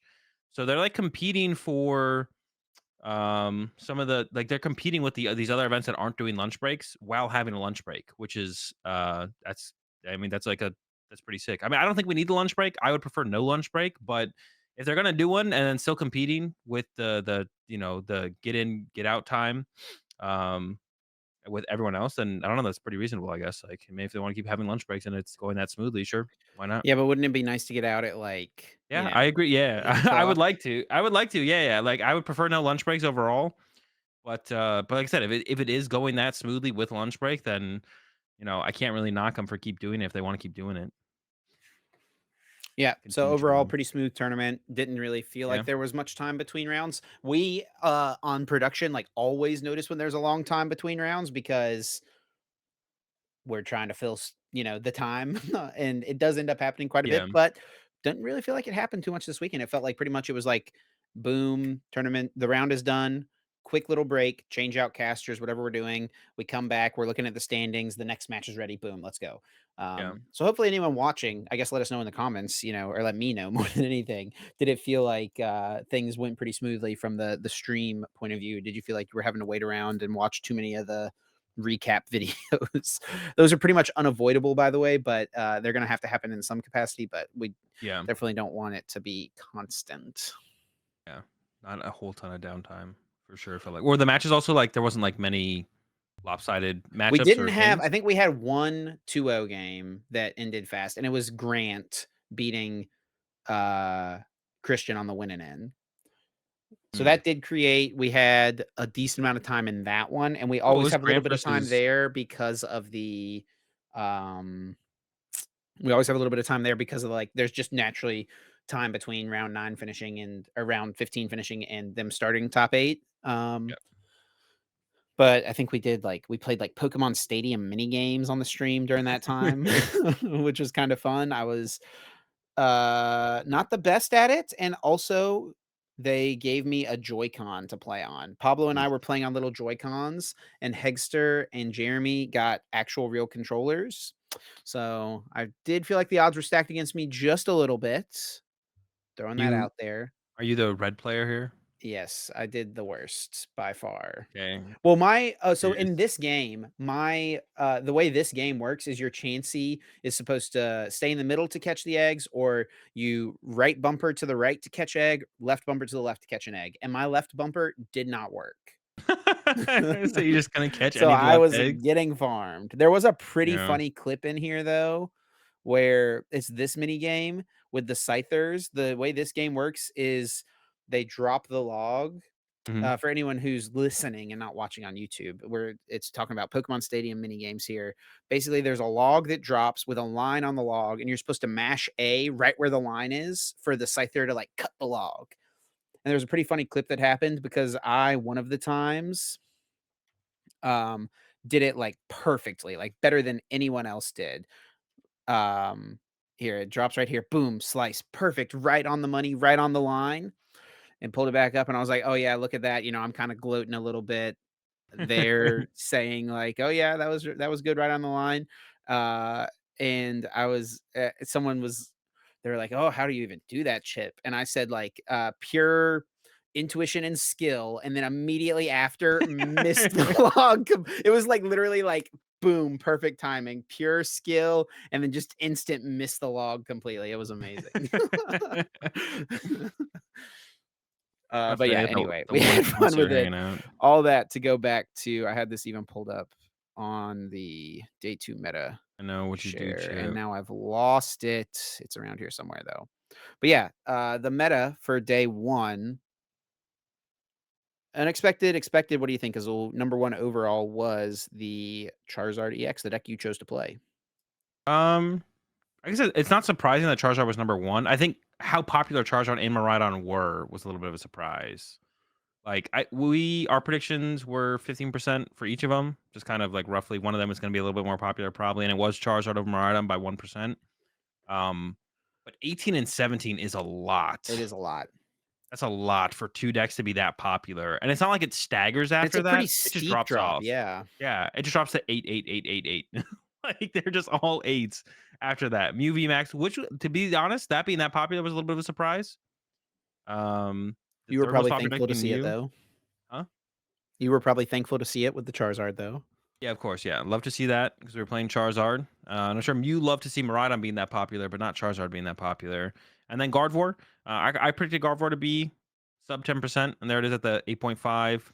I thought Lost Box would be around 12, though. Like, I thought Lost Box would be up there. There's a bunch of different ways to play it. People seem to be pretty hype about the Lost Pile builds. And then 8%. That was actually kind of a surprise, to be honest. I thought it was going to see, but Lost Pile seemed to like, no one seemed to be wanting to play that deck, it seemed like. I didn't like see any of them near the Yeah, maybe top. there just wasn't enough time between Stuttgart Yeah. in this tournament. I think that's probably a part of it. I think we'll probably see some more of that Lost Zone type stuff pop up in Portland and So people have Charlotte. more time to prepare for it, to play it. Exactly. Maybe. Yeah. But also though, like, I don't know how good it is. The Charizard matchup might be fine, but I don't think you have a great Miraidon matchup. I think Hands is just hard to deal with for Lost Pile. Like Well, you but have if ways to we look KO at it. the results, which we will do eventually here, like Miraidon, would you expect with how played Miraidon is here and what its results end up being, would you expect it to still remain this high on the Metashare day 1?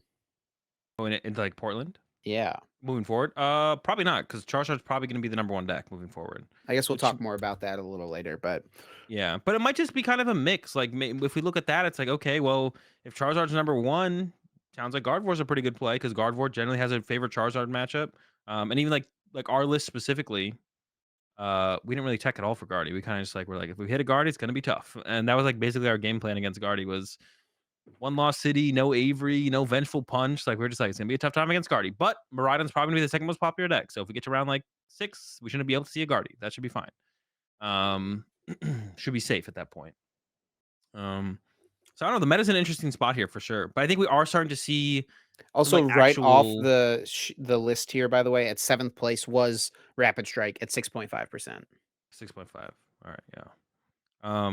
So I don't know. Yeah, Miraidon, it feels like it should come down, but by the time Portland comes around, maybe the meta kind of has already like adjusted itself where it's like Guardy's the number one deck now, which means Miraidon's actually a really good play, and then Charizard becomes like a more questionable play because Guardy is the number one most popular deck. Because Guardy being like becoming the number one most popular deck because Charizard's the most popular deck, like kind of makes sense, right? I guess. But then at that point, well, Miraidon likes that. Miraidon's pretty good against Gardevoir. And then And everything Lost else Box, kinda like yeah, and then everything else kinda flows around that, I guess, a little bit, so, yeah, I don't know where Miraidon's really gonna sit after this, although I expect Charizard to stay up there for sure, but I could see Miraidon players just being like, "Well, I mean, does it make sense to play Miraidon if Charizard's gonna be the number 1 deck?" and then as we move into day 2, Miraidon, a steep drop off Yeah. down to 8%. Yeah. But Charizard increasing, so it's one of those instances, sometimes, like, you see a deck is most popular, like Miraidon, and then, like Charizard in the past, Charizard has been really popular and then not converted super well into day 2, but it just turns out for this event, maybe due to Gardevoir not being as great of a play, I don't know exactly what it is, but Charizard does convert very well into day 2, being still the most popular deck up to 23.11% of day 2 field.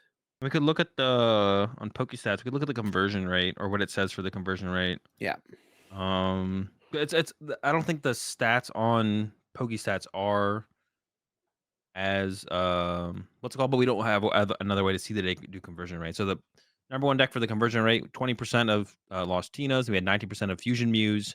Oh wow, the Fusion Muse and the 19% of Fusion Muse, 19% of Rapid Strikes, Yep. 17% of DTE Muse, and the only like Charizard was the fifth most converted deck from day one to day two. But with how popular it was, it kept it as the most popular deck in day two. But that's always like an interesting thing to look at. And then down here at the bottom, Miraidon and Chien-Pao, terrible conversion rates. 7%, 3% for Chien-Pao. Also like Lost Zone decks in general. I guess like there's Lost Box Kyogre there in the middle at 14%, which isn't bad, for sure. But what was I pull it up?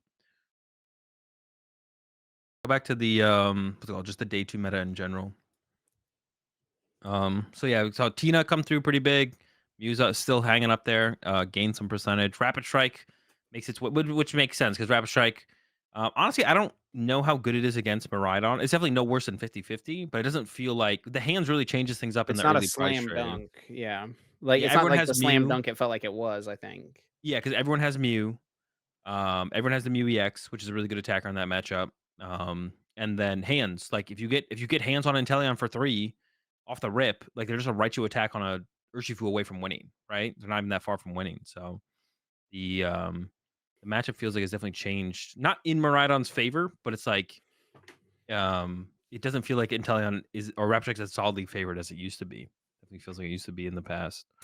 But yeah, Miraidon has a huge drop off, and then Gardevoir kind of maintains its percentage from day 1 to day 2. Do we know what the 7th place deck here was? It I had to did not be check this time, no. Lost Tina's up there. What fell off the chart? Lost And we Box. can look at But I don't actually, to be honest, I wouldn't be surprised if Lost Box. But we can just go to Limitless. It'll be on Limitless. well, Oh, it's right just check here. there. Muse. So it's Roaring Moon. And then lost boxes. It's a pretty steep drop off. So, oh, well, Oh, it no, would be because they Lost don't have Box. Muse separated here on the our graph. Oh yeah. So it'd be Inteleon, Guardy, So it'd be Miraidon. Roaring Moon, yeah. Oh no, because like Lost Box, Oh, Stables are lost box stuff would all be combined. combined. Yeah. I'll go to So Limitless on the fly here. see what Limitless is. Lost box, Yeah, Lost Box. 7.5%. And then Snorlax stall, and then Which do is yeah, people Snorlax wait, had a go to PokéStats Live for a second. Is there Snorlax stall even on there? Do people just like I feel like dude, what? This is the same thing PokéStats with the Live Western one. is Dude, a little people less you know what reliable, it I feel is? It like. is people play against Snorlax stall in the tournament. And for anyone who doesn't know, PokéStats Live is player reported. So what you can do is you play against someone and then you report what deck your opponent had on PokéStats Live. And then it gets that info. That's where the information comes from. But decks aren't shown until day 2. So you can report your opponent's playing Charizard, but no one knows they're playing Charizard until day 2, and then it would show that they're playing Charizard. But what's happening here for sure is players are playing against Snorlax Stall, getting beat by Snorlax Stall, and being so pissed that they don't even bother reporting what their opponent was playing on PokéStats Live because who cares? Like they're just pissed off. They don't want to like think about Pokemon anymore. They just get up, they leave. Just lost to Snorlax Stall. I'm not going to report what my opponent's playing. Who cares? And that's why PokéStats Live never has control as a reported deck on there. The only explanation. The only Um, logical explanation, yeah. yeah, definitely. Yeah, pretty crazy. I mean, Snorlax Stall did have a great weekend. Cal Connor went 9-0 in day 1. 10 I and think 0 started in off like round 10, 11-0. did lose to Dan Hugar in round 12, I believe. Yeah, Yeah, or round 11, I guess. 11 or 12. I don't know Yeah. which one it was. But yeah, pretty good start for the controls and pretty good finishes as well. I guess we take a look at the moving to the top 8. Um, just like work our way down. I Yeah. played the Charizard, same 60 as Grant, who got 4th. And Caleb got 19th. And then we also worked with Grant Shen on this one. Grant ended up getting 42nd. And this was, I mean, it's like pretty straightforward. This is pretty similar to the list that I posted on YouTube a couple weeks ago, which was just me taking Robin's list and kind of working on it from there. And I mean, there's like nothing. I mean, the big standouts would be we had Justified Vitality Band because we wanted to tech for Mirror Match, and if you play the Justified, you also want to play Vitality Band, so you kind of they kind of go together. It feels like you either play Defiance Band or you play Justified Vitality. So we want it to be like fully teched out for Mirror, and then the Vitality is good against Lostina and Rhydon and stuff like that. So the Vitality, and also in Mirror as well, because you can KO the Pidgeot on 3 prize cards. Yeah. And like I said, we kinda give up on the Guardian matchup. Only 1 Lost City. It's good against Lost Zone decks to get rid of, like, their important attackers, and it's, like, really weirdly like, it's just situationally good against a lot of weird things. I don't know if it's worth keeping, but, and then we had the Research Iono count, the 3 to 1.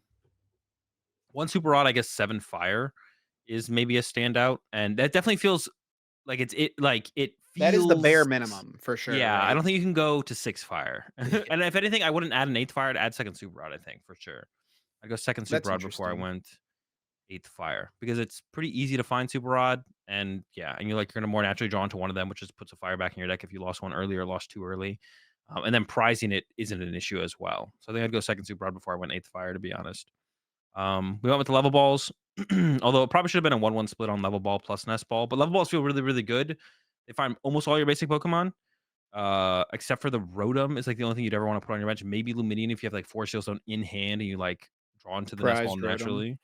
Um, but Level Ball for Charmeleon is just super good because most of the time an S-Ball is gonna find a Pidgey or find a Manaphy or find a Charmander, so Level Ball also does that, but then when you, like, have a full board out for your VIP passes on the first turn, and then you naturally draw into a Level Ball off an Iono or something, you're just like, "Oh, this is sick," just gets Charmeleon. It just keeps the flow of Charizards so much, more consistent and kinda frees up your quick searches for more powerful plays. Um, and we did have a lot of cards in there for the powerful plays, like I mentioned Justified and the Vitality Band. We also had very heavy on the Gust, 3 boss and 2 counter catchers, so a lot of different routes to take when you're ahead or behind to kind of come back or maintain your lead with Yeah. all the gust effects. So the gust effects felt really good. Although I think you could, if you're looking for a spot, maybe cutting a counter catcher is okay, but it feels really good in the mirror match. The counter catchers do, and like sometimes they're a pretty big deal against Marino as well. So there's like more ways to get around Bravery Charm. Basically, it's like if you can't find the vacuum, but you naturally draw into a counter catcher. You can still get your 2 prize turn. I think some people might look at a list like this with, like, the 3 different tools and the 3 different stadium cards and maybe feel, like, a little intimidated by the, like, sometimes having too many options, like It's overwhelming. yeah, it's like which when do how do I know which stadium I'm putting in play this turn? The tools are a little bit more straightforward, I guess, right? Yeah, yeah, definitely. But yeah, I mean, how Knowing all like, the why is situations that makes more room. valuable than, like, for example, Robin Schultz list, which you base this off of, he just played the 3 Lost City, just solid, consistent, Yeah. what made it, in y'all's mind, the options that these other stadiums had prevail over the consistency of just keeping 3 Artisan or 3 Lost City, whatever it was? Well, the one loss city is still like really good against, can be situationally good against Gardevoir, but the loss on Dex is like the main reason to play the lost city. Like if you go up against a lost box and they or like the Sables are, if they lost on one of their Sableye, lost on their other Sableye is really good. I mean, you do have Jirachi, of course, but lost on their Radiant Charizard, or lost on the Yeah, the Roaring Moon, lost on Charizard for sure. the Roaring Moon, or the Tropius, or all these other one of Pokemon that they have that they might want to use a second time.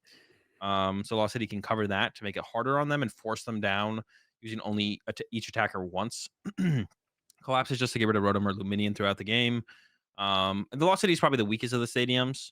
Actually, we had this was actually a pretty big deal, to be honest. Overall, we had a nest ball and 2 level balls in there over the Artisan, and we were like talking over the list and finalizing it. And then G-Shen was just like, "Wait, why don't we just play Artisan over a nest ball?" We're like, yeah, that makes sense. It's a stadium bump, and it finds the basic Pokemon.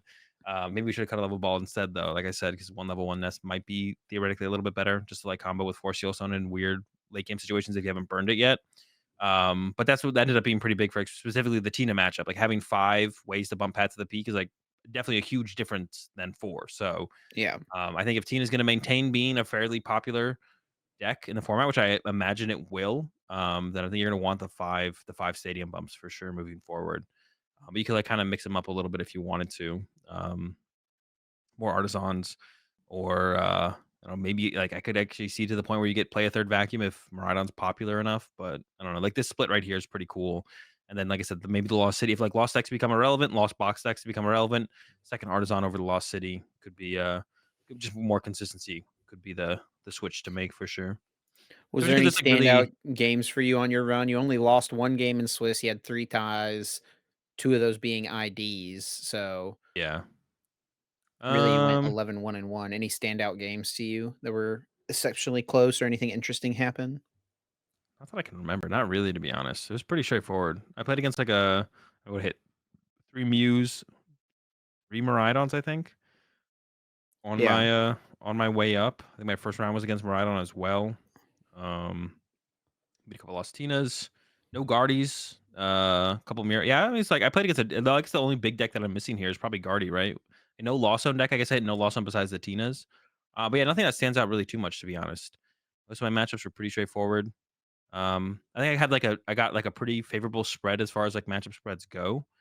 Um, and yeah, I mean, it was like pretty straightforward. Nothing too crazy, nothing too wild. Or I guess like the one thing that does stand out to me as I played against Colin, uh, who is definitely known as a Mew player, and I knew I saw I paired against Colin. I was like, okay, cool, a Mew. But Colin played the TM De-Evolution and almost got me with it. Very close. Ah, I actually made a play the turn before where I was like, I can like not overextend, but I could like extend a little bit further for my quick search to Candy a Charizard, or I could just evolve it to Charmander, and like that's Charmeleon. probably also fine. Or Charmeleon, yeah. And I ended up going with the Candy play, and then on the next turn, Colin was like, TMD Evolution, KO your active Zard that had some damage on it, and then KO the bench Zard. Uh, and I was like, oh shoot. But I had my fourth candy, so it wasn't like Mm. game ending. So, but if I had evolved to the Charmeleon, then I have an extra candy in the deck to work with. Yep. Um, and I'd be safe. So that was I guess that's like the one thing that like stands out to me the most. Is, yeah, Colin was rocking the TMD Evolution, which I wasn't unaware of in the Mew deck. I'd heard people talk about it. I think I maybe hit someone on ladder who was playing it as well. But it's not something you like plan to like. It's not something I'm gonna tech or make my play based around, because the amount of people who are playing TMD Evolution in Mew is like no one is calling. Yeah, yeah, So yeah, yeah, yeah, yeah. like yeah, at the tournament, I don't know. I don't know how many Mews were playing it, but it wasn't very many. Most of the Mews were You're not playing it, never so it's playing correct to around just it, yeah. yeah, correct to just not play around it until you know they have it kind of situation. And then once I knew Colin had it, that might have been yeah, going into game 2, I was a little bit more prepped to deal with it. And then your opponent in the finals was Grant Hayes with his Lost Tina deck. Now, I'm not gonna lie, there probably was a decent amount of people who were rooting against you in the finals strictly because they thought it would have been hilarious. I mean, with that sign that's right behind you, after months and months of you calling Lost Tina, a mid deck, not that good, bad, even sometimes. Would have been funny to see you lose to it. That's what people would have thought. But It would have been pretty ultimately, funny, I yeah. mean, I will I say agree. for what it's worth as well, Grant in game one, especially, like, his deck didn't really work super well, did it? Yeah, and that happens a lot. I mean, it just happens a lot with Tina where it just has like really slow starts. But it is a comeback deck. Like it is a comeback deck Which for happened in sure. game two. Yeah, yeah, it is definitely a big time comeback deck. And I rag on the deck a little bit. I'm obviously feeding into the meme at this point. Like I think Tina probably has the matchup spread with the most amount of close matchups where it's like I like Tina literally just doesn't lose to anything. Like I'd say Mew, unless you're teching for it, is the one matchup where it's like, okay, I probably don't want to hit Mew as Tina, but against every other matchup, you're like, okay, that's fine, I can beat that. That's fine, I can beat that. Overall, like my opinion of the deck is that the deck is just not consistent enough to want to bring to a tournament where it's just like you feel like can lose to literally anything just because you opened really slow, and I feel like that happens too often with the deck. So that's my main gripe with the deck. But overall, even though I would put it down in like tier 3 or tier 4 on a tier list, probably tier 3, it's only a couple points away. It's only a little bit of consistency away from becoming being a, tier 2, tier 1 deck, in my opinion. Like, it's not that it's only a couple points short. It's, like, really close to being what I would consider a top contender for every single tournament, in the tier 1, tier 2 category. So, yeah, like, the deck obviously isn't truly terrible, and I'm just kinda leaning into the meme a little bit at this point, but, Yeah, I um mean, we interviewed Dan Hugar after he won on stream, and one of the things he talked about was like the reason he's played Tina all season is because when he's playing Tina, he doesn't feel like he's ever out of a game when the cards yeah, are flipped over. Like he always has exactly. a chance to win. Yeah, every matchup is, like, fine for Tina. Like I said, except the Mew. Like, the Mew matchup, I think, is the one, and if any Tina player tells you different, yeah, they're lying. Unless they play the Spirit Tomb, I guess, but, like, if you don't have Spirit Tomb or Drapion, then you're just kinda getting farmed. Not farmed, but it's pretty bad. Pretty bad against And Mew. then probably the most unique thing in top eight was Joseph Nawal with Palkia. We talked about Palkia last week. We said didn't really seem that good. But Joseph's able to get the win or to get the top four finish here with it, which is pretty sick. The question is, because we talked about this, we mentioned this with, Luke's run. So the question is, how many Miraidons did Joseph play against? And it wasn't that many, actually. I'm looking at it right now. There Just wasn't one. actually, yeah, just 1. Played against a lot of Charizards, decent amount of Charizards, a lot of Mew as well, but had the Spiritomb in there for the Mew matchup. And even against the Fusion Mew matchup, you might be like, "Oh, you have the Fusion energy," but it's very much a tempo, like a KO tempo matchup of Palkia against Mew. So the fact that the Fusion Mew player probably can't commit to a Meloetta on the first turn takes away that potential advantage, right? And the Palkia players, they got cross switchers and stuff, so you can start to chase down those fusioned up Genesects and just knock them out and take away their draw power, as well as staying on pace for the prize trade. So yeah, the Mew matchup's pretty good with the Spiritomb for the Palkia deck. Um, and then also, I mean, I guess like big reason for my run in general was that Joseph did pair into Hale in Top Cut, and then Mhm. Grant Hayes paired into Cal Connor in Top Cut, which is like the only other person in Top Cut who probably could have dealt with the control decks was Dan. But if me or Grant had hit a control deck, that's a kind of like Yeah. a free round for them unless they draw really, really bad. But the control deck's like pretty consistent. Like the control deck is just very consistent. Um, so yeah, but the Palkia deck, I'm still not sold on it, despite Joseph's top 4 here. I'm still not sold on it overall, but it is like, it's one of those decks where it's like it's not like I don't think it's like tier 1 or tier 2, but it's still like it's a meta deck still, right? Like you still could put it on a tier list. Like if the deck is on a tier list, it's pretty good as far as Pokemon TCG decks go in the format, right? Sure. Rather than stuff like Golden Go and United Wings, I'd put it over like something like a Cloth. So like, it has something to it for sure. Dang, was it an oversight that I mean, this might I don't know. We had Cloth on the spreadsheet, but not Palkia. Was Cloth more popular? I think it probably was, right? Yeah, maybe.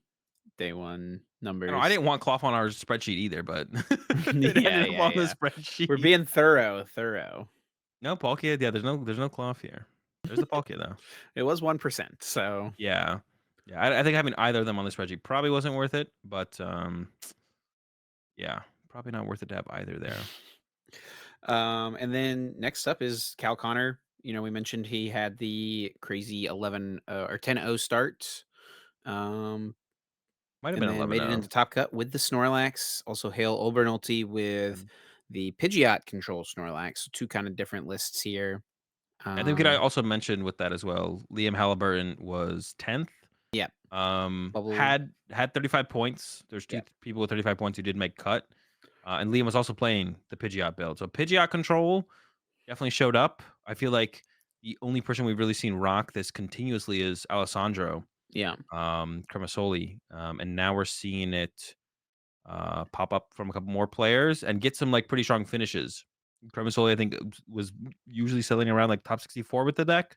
Hadn't really had like a really strong showing with the deck, but now we see here, it's getting a strong showing here, and it definitely is contention. Like, do you go with the Pidgeot build or do you go with the Pidgeot build or do you go with the non-Pidgeot build? That's kind of the question. I don't actually know the true strengths of the Pidgeot build, but I would imagine it has a little bit more versatile of a matchup spread, but at the cost of what is it, 3 rare candy and then 2 Pidgey, 2 Pidgeot, if we're looking at the list that made top 8. So, Yeah. um, yeah, is that worth the consistency cut for the like the early game consistency cut?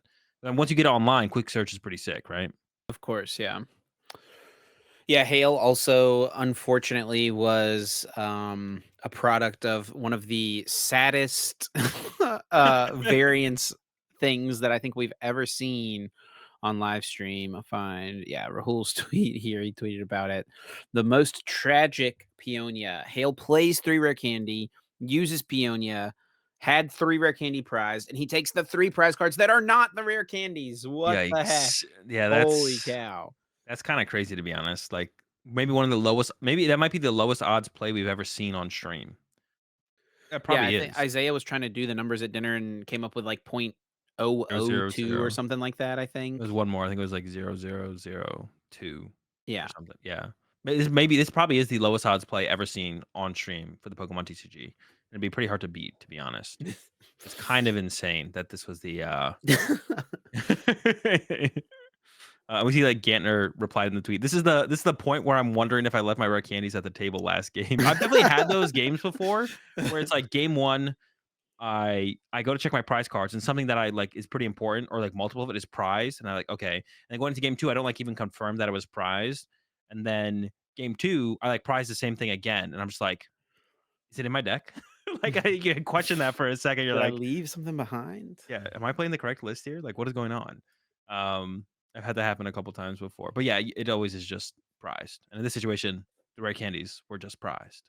That really sucks. Though you play Peonia like for this reason, and then it's like you check and you're like, well, I mean, you could Peonia again, um, but like that's like a whole nother turn away, which I feel is a pretty big deal for control when you're trying to stop them from taking.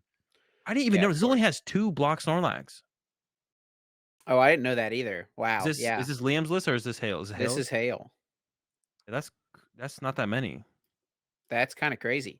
Yeah, I mean, I guess That's he's leaning interesting. on like his other options. I mean, Pidgeot, like, it's got 280 HP, right? Like, it's going to It's eat a not hit going against like anywhere. everything, right? Yeah, yeah, yeah. It's not going anywhere for a little while. But I didn't realize I haven't really looked at these lists yet, to be honest. So we're not too in depth, but yeah, I realized that. This is Hale. So yeah, Hale had This the is Hale Mawile as well and the with Defiance the fan. Defiance Vest. Yeah, the Defiance Vest is cool. But it's I mean, I guess Mawile has other purposes. The big standout like playing the Pidgeot is your attack does 120 damage and you play double turbos. And then you have Lost City. So you can Lost City Minior, which is pretty good. It's pretty good. And Mawile plus Defiance Fan is also really good against Minior. So there's like a couple ways for this list to deal with Minior.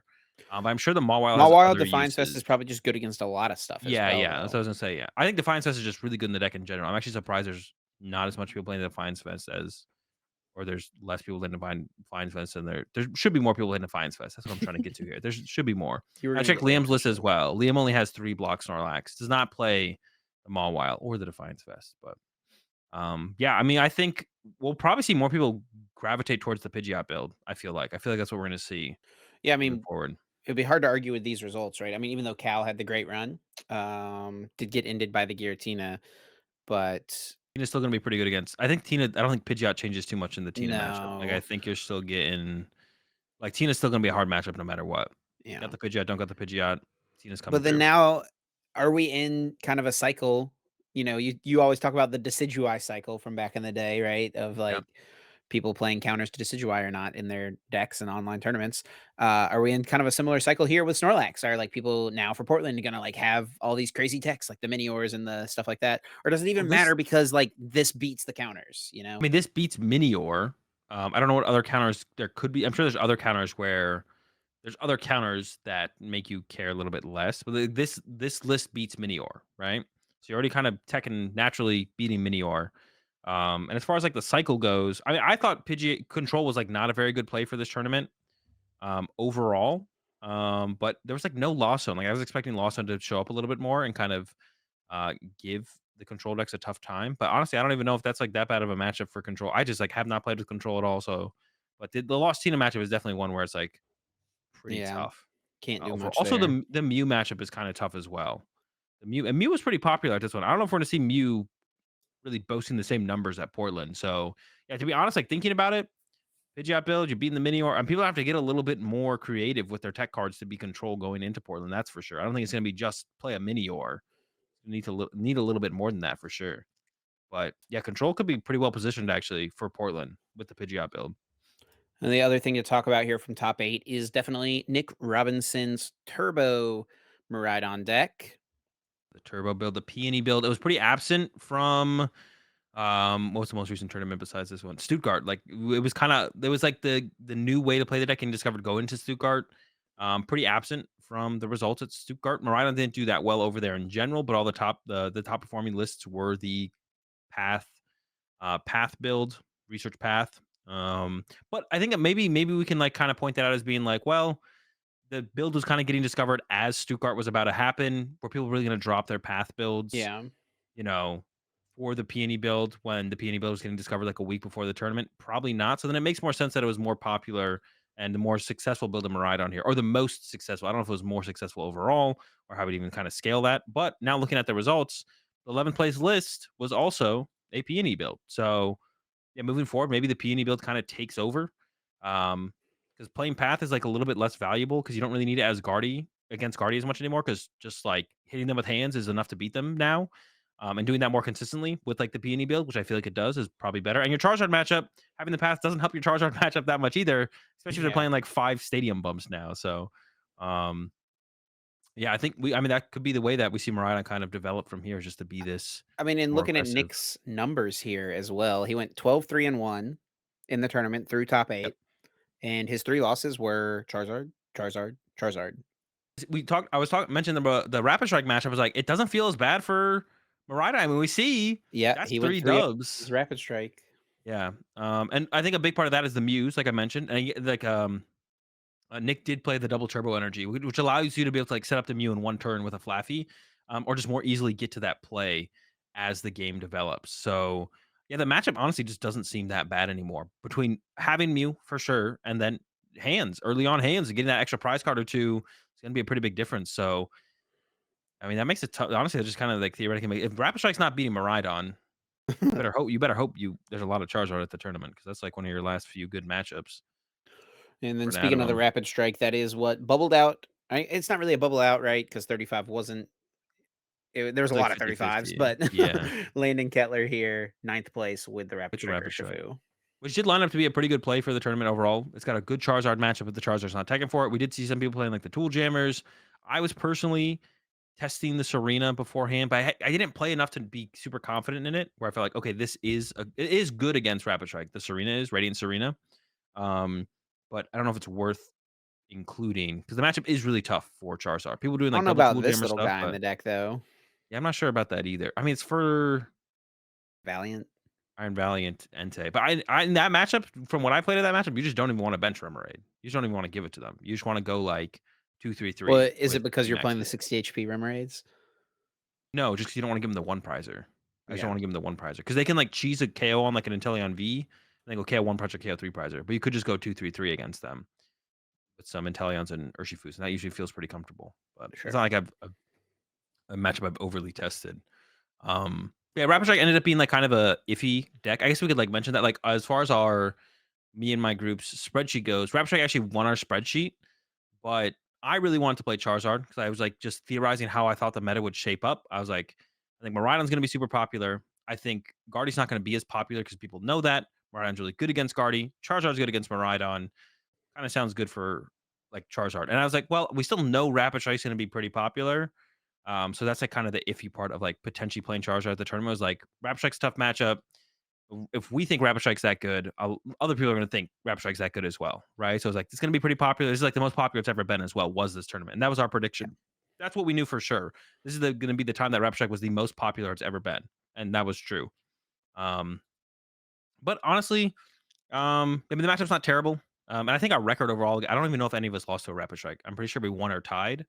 Not that that's how the matchup should always go. I think it's definitely probably unfavorable for Charizard if you don't have Tex, but we were able to like get away with that matchup overall across our spread. I think for us, Caleb was undefeated, bro. yeah, sure. He had 6 ties though. 6 ties. It's 6 ties. I don't know if I mean yeah, we call it. You can call it undefeated, but it's not the undefeated you want. Is not undefeated, it doesn't count. Yeah, that is not the undefeated you're looking for. Um, Good enough for 19th place. That's about it though. But yeah, I think I mean Rapid Strike moving forward, I'm a little bit iffy on it to be honest. Because if your Marana matchup really isn't like favorable, then I'm not a huge fan of Rapid Strike. I think you want that matchup to be favorable. But I guess if Charizard's popular enough, maybe that makes up for it, right?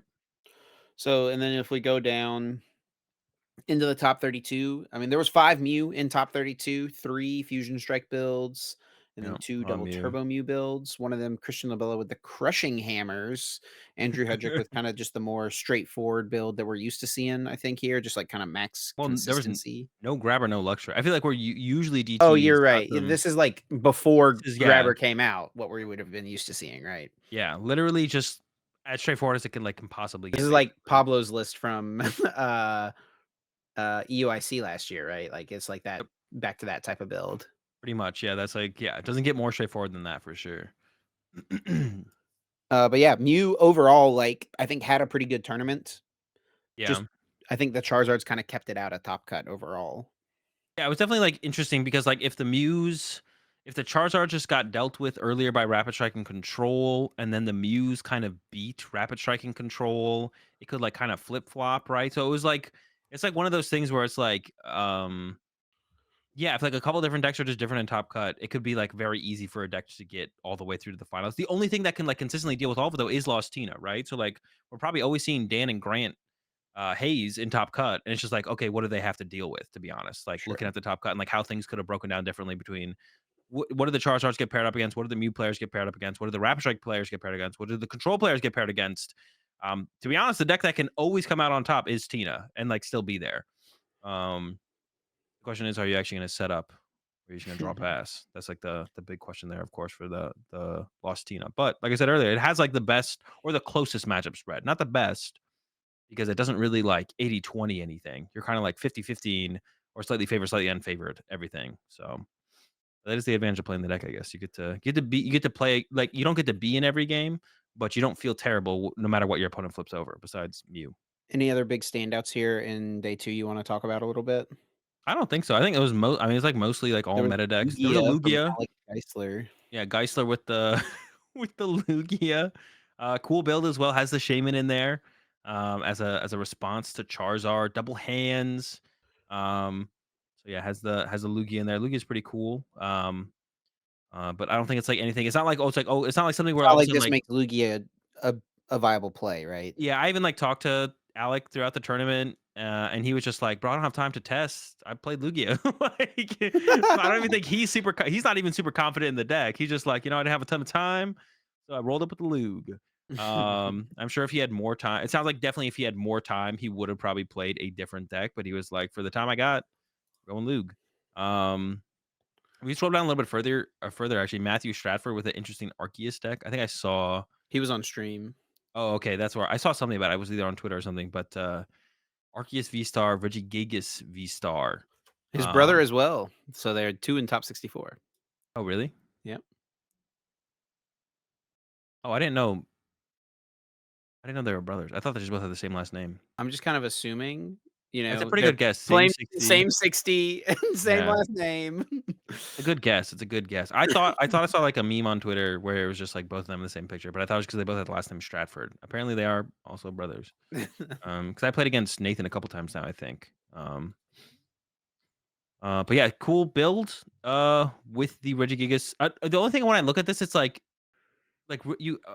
I want to use Regigigas' V-Star attack, but I feel like we're using Yeah. Starbirth so often. Is it just the 300 HP, 230? Is that what we're getting out of this Well, you can Regigigas? bench Regigigas V after you take 1 prize against Charizard, and then it can't get Gust KO'd unless they play Uh, Defiance Band. Interesting. So is that it? That's what came up in our stream game, if I'm remembering Oh, right.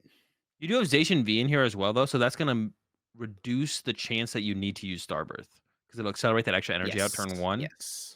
Um, so that'll like reduce the chance that you need to use Starbirth to like get into the attack with Arceus, I guess. So that's kind of cool. It probably is Um, matchup dependent as well where this is utilized, like, it's probably not as good against something like Charizard. yeah, Regigigas' V-Star attack is just so, or V-Star power is just so good. If your opponent has exactly one prize card, you get to choose one of your opponent's bench Pokemon and they discard it. So you can like make some. It's like a card that I always theorize as like a crazy comeback card, but it never really happened. But there was like a point where like, oh, who'd I hit? I hit Henry Brand on ladder with a Lost Zone Regigigas V-Star deck. Yeah, It's we kind had of a guy on cool. stream at one point last season with a Lost Zone Regigigas V-Star deck. broken, man. I don't know, maybe there's something there. Maybe there's something there. Yeah, maybe Um, someday. I mean, this card will be around for a little while longer. Dude, I'm actually so excited for rotation. It's so far away, but I think the game is gonna like I feel like every set release recently, the game has felt really fresh and new. Maybe it's just Paradox Rift, actually, to be honest. I forget it was before Paradox Rift. What's before Obsidian, it was just the Charizard set. Yeah, never mind. So literally, it's just Paradox Rift, but Paradox Rift has felt really good so far. It So it makes me has. really excited for. I mean, Shining Treasures isn't going to really do anything. It makes me really excited for rotation, I guess, and the new set with rotation, I guess, as well. Yeah, I don't know. Pokemon just feels really exciting right now. I feel like Iron Hands is literally did the exact opposite of what Jake Gearhart predicted. False prophet. Um, Literally, Jake Gearhart solely hyped up Iron Hands so he could play Deoxys V-Star. We could actually take a look at that. I guess that'd be something cool to just point out. Yeah, Jake Hart played a Deoxys V Star, which is actually really cool. It's a really cool inclusion, but it's only good. No, I'm joking. It's only good if you overhype up Iron Hands. No, very good against Iron Hands though. A very cool answer to Iron It's really Hands. good against Rapid Strike. Yeah, it's good against. It's just like a big Pokemon that hits for reasonable numbers. Whereas like Guardy is usually like all in, right? You're like, I made the Shiny Arcana Pokemon that want to kill your Pokemon, but I've got 20 HP left.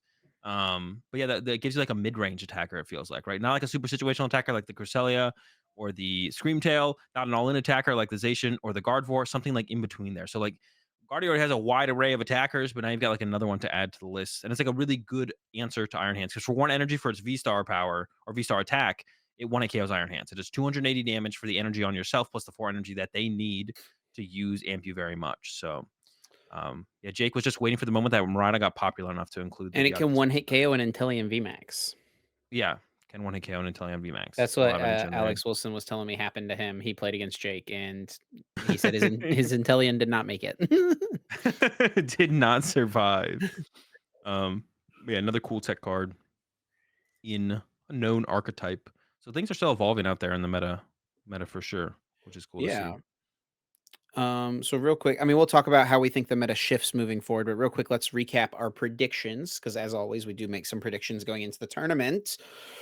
The first one we made was, will Gardevoir make top eight? Azul said no. I said yes. I had a little bit more faith than maybe I should have because it did not make top eight. Best finishing one was what, like 18th or something like that? 17th. Yeah, didn't even make top 16. That I wouldn't have predicted that though. I would have predicted at least one in top 16 to be honest. Yeah. 17th, 16th, it's basically the same thing.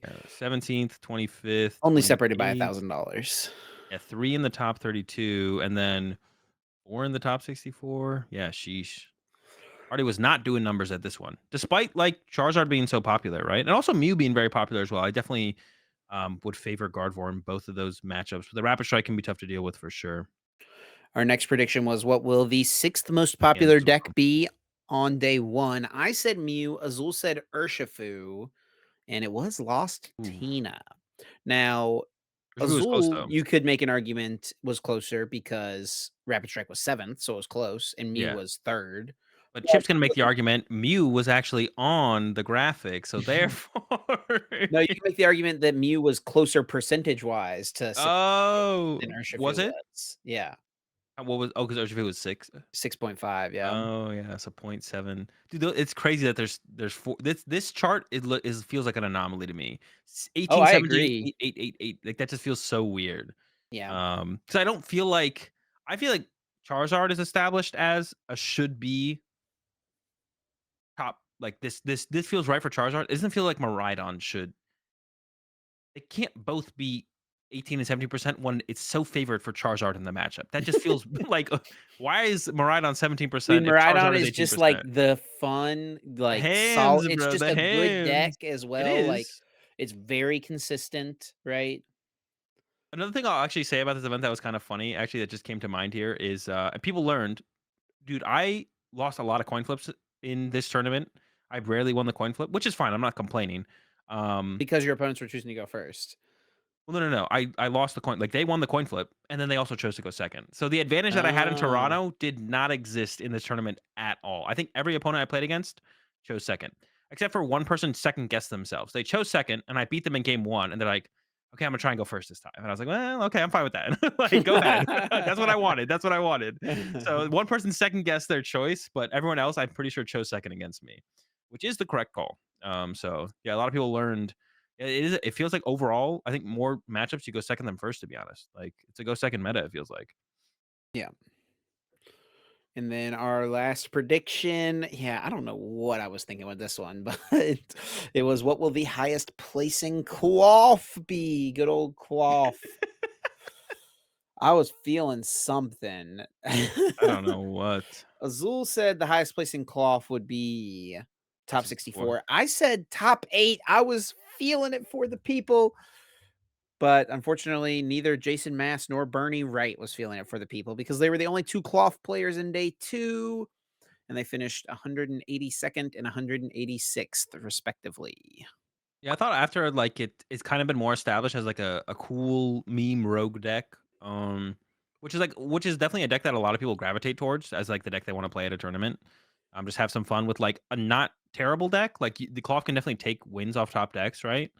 But, like, obviously, you're not showing up with Cloth and being like, "I'm top 8 in this tournament," right? You're showing up with Cloth and being like, "You know, Imma do the best that I can. I'm playing a cool deck." Um Dude, Jason, by the way, if you're listening to this as well, Azul did play Jason Mass, who made day 2 Yeah, on stream in round 8. They were yeah. 6-0 and 1, and Jason had a very decent chance to win game number 2. Game 2 If was he close. goes turn 2, KO your Rotom, like, he just wins the prize trade, like, basically always, and there's not much Azul can do about it. Yeah, like, the price should And be he in his didn't get favor, but yeah, I it. did not get it. He I was was only a close, though, he was, lumen, like, just 1 combo card away, yeah, I was just missing the booster capsule, and but he had to discard 1 at the start of the turn. yeah, so didn't quite pull it off, thankfully for me. Um, Yeah, yeah, imagine, losing to Cloth on stream, that would've been embarrassing. but I feel like the Almost as cloth deck embarrassing as missing a Vitality Band KO for win guaranteed in game 1 of the finals. I did it on purpose, it made my tweets that much more hilarious. That was, like, the whole it's all It for was all the for the content. it's always for the content.